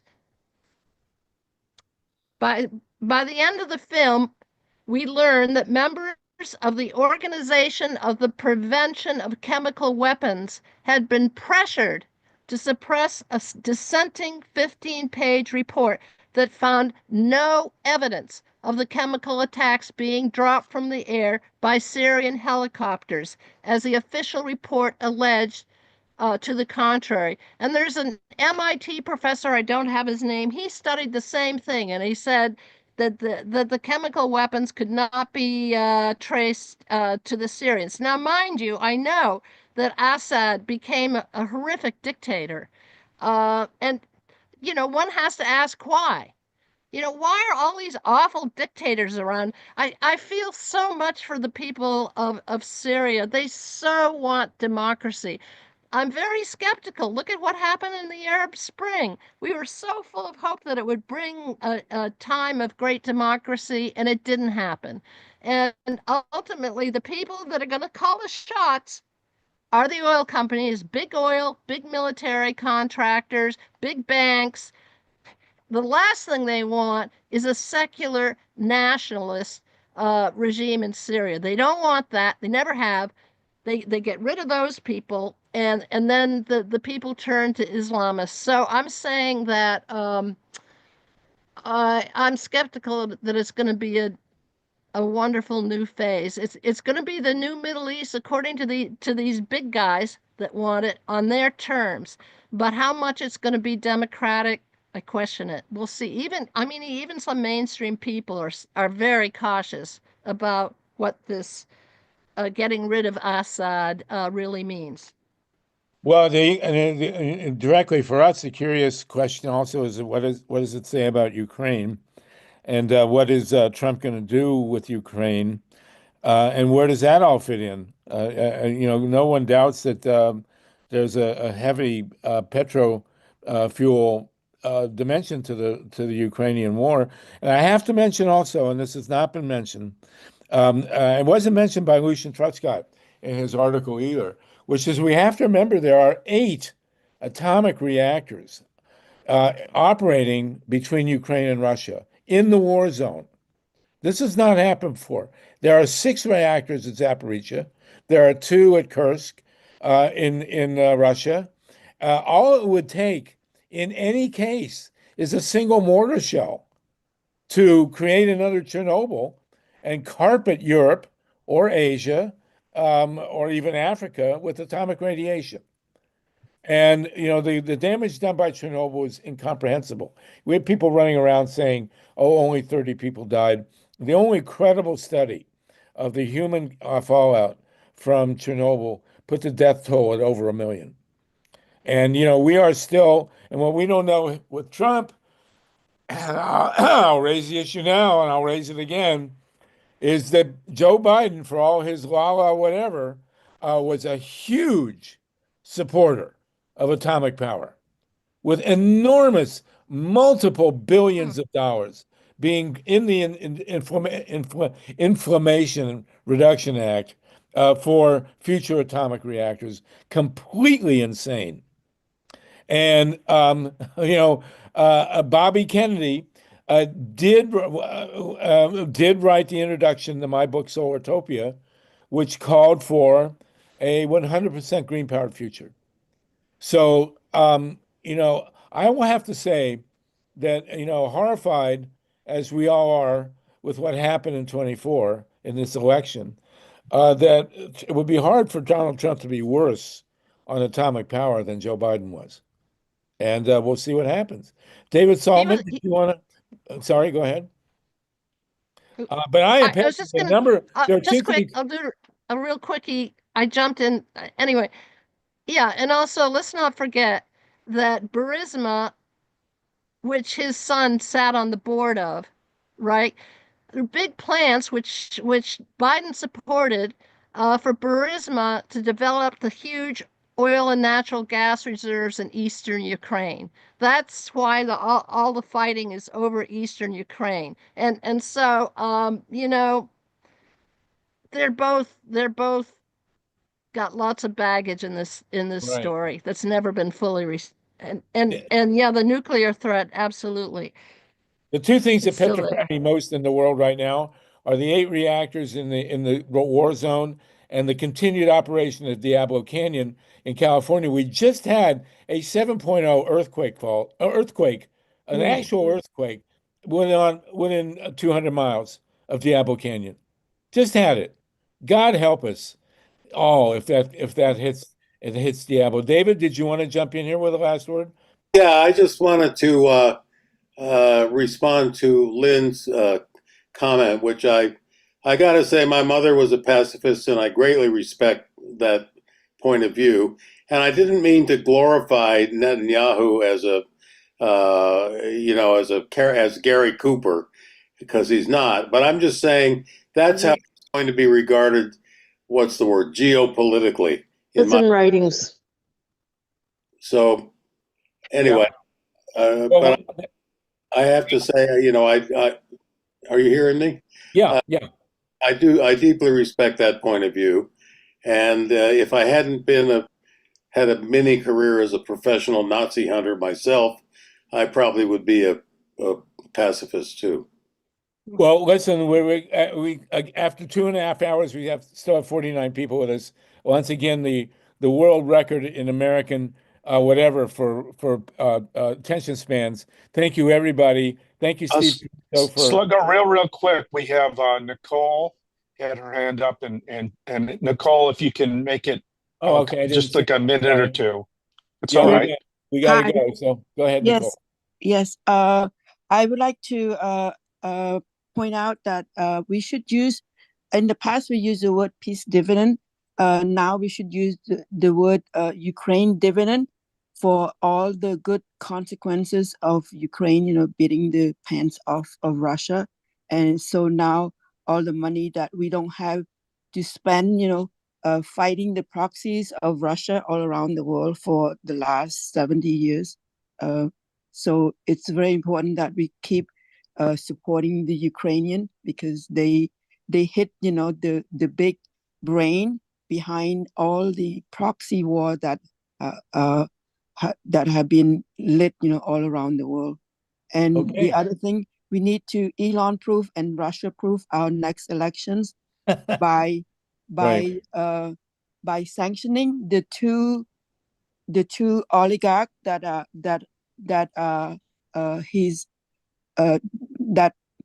bought X along with Musk. Musk only owns about 7% of X, and a lot of other people have bought X, and among them are two Russian oligarchs' sons. They were sanctioned themselves, and we need to sanction the sons now. Well, as Buckminster Fuller once said, the only way to really win a revolution is to form an alternative reality. And so maybe Substack and Blue Sky will help us get around X. I think X really lost a lot of power, but they certainly were a factor in this election. It's our duty now to make sense of what really happened in this election. Nobody else is doing it that I can see. So between Steve Spoonermore and Greg Pallaston, John Brakey and Ray Lutz and all the other good folks here, we really need to get to the bottom of what happened here, and Lynn and so many others. So whether the Democrats pay attention or not, ultimately is not relevant. It would be nice, but they don't, and they won't. And the Republicans will probably take us more seriously than the Democrats. But whatever it is, we need to find out what really happened here. And we need to find out why 7 swing states all came in for Trump just over the margin of demanding recounts. So anyway, we will be with this, and thank you, everybody. Thank you for staying with us so long. And next week, we are the therapy, says Mike Hirsch. Whatever it is, we will be the truth tellers. And thanks for the discussion on the Middle East. It wasn't what I planned, actually, but when Syria went down, and then I read Lucian's article. Again, everybody must read Lucian Truscott's piece. And Dave Saltman, thank you for your long history, and also for bringing up that precedent on Leonard Peltier. So let's end by praying. Hey, Harvey, I'm so sorry to interrupt, but you mentioned Robert Kennedy Jr. He wrote an incredible piece in Politico in 2016, Why the Arabs Don't Want Us in Syria. It's worth reading. Okay. And again, go back and my Solartopia book from 2000 whatever was pretty whimsical, and so I need to update it. But let's at the end by praying for the remanding of Leonard Peltier. We want him back with his people, everybody. And I'm going to call the White House as soon as we're done. Thank you, everybody. We'll see you next week. No nukes. And see you in Solartopia. Thank you, Steve, again, and Mike, and everybody. Take care.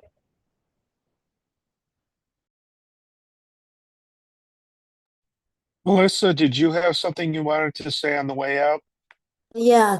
I put 2 books about Native American oppression and a quick question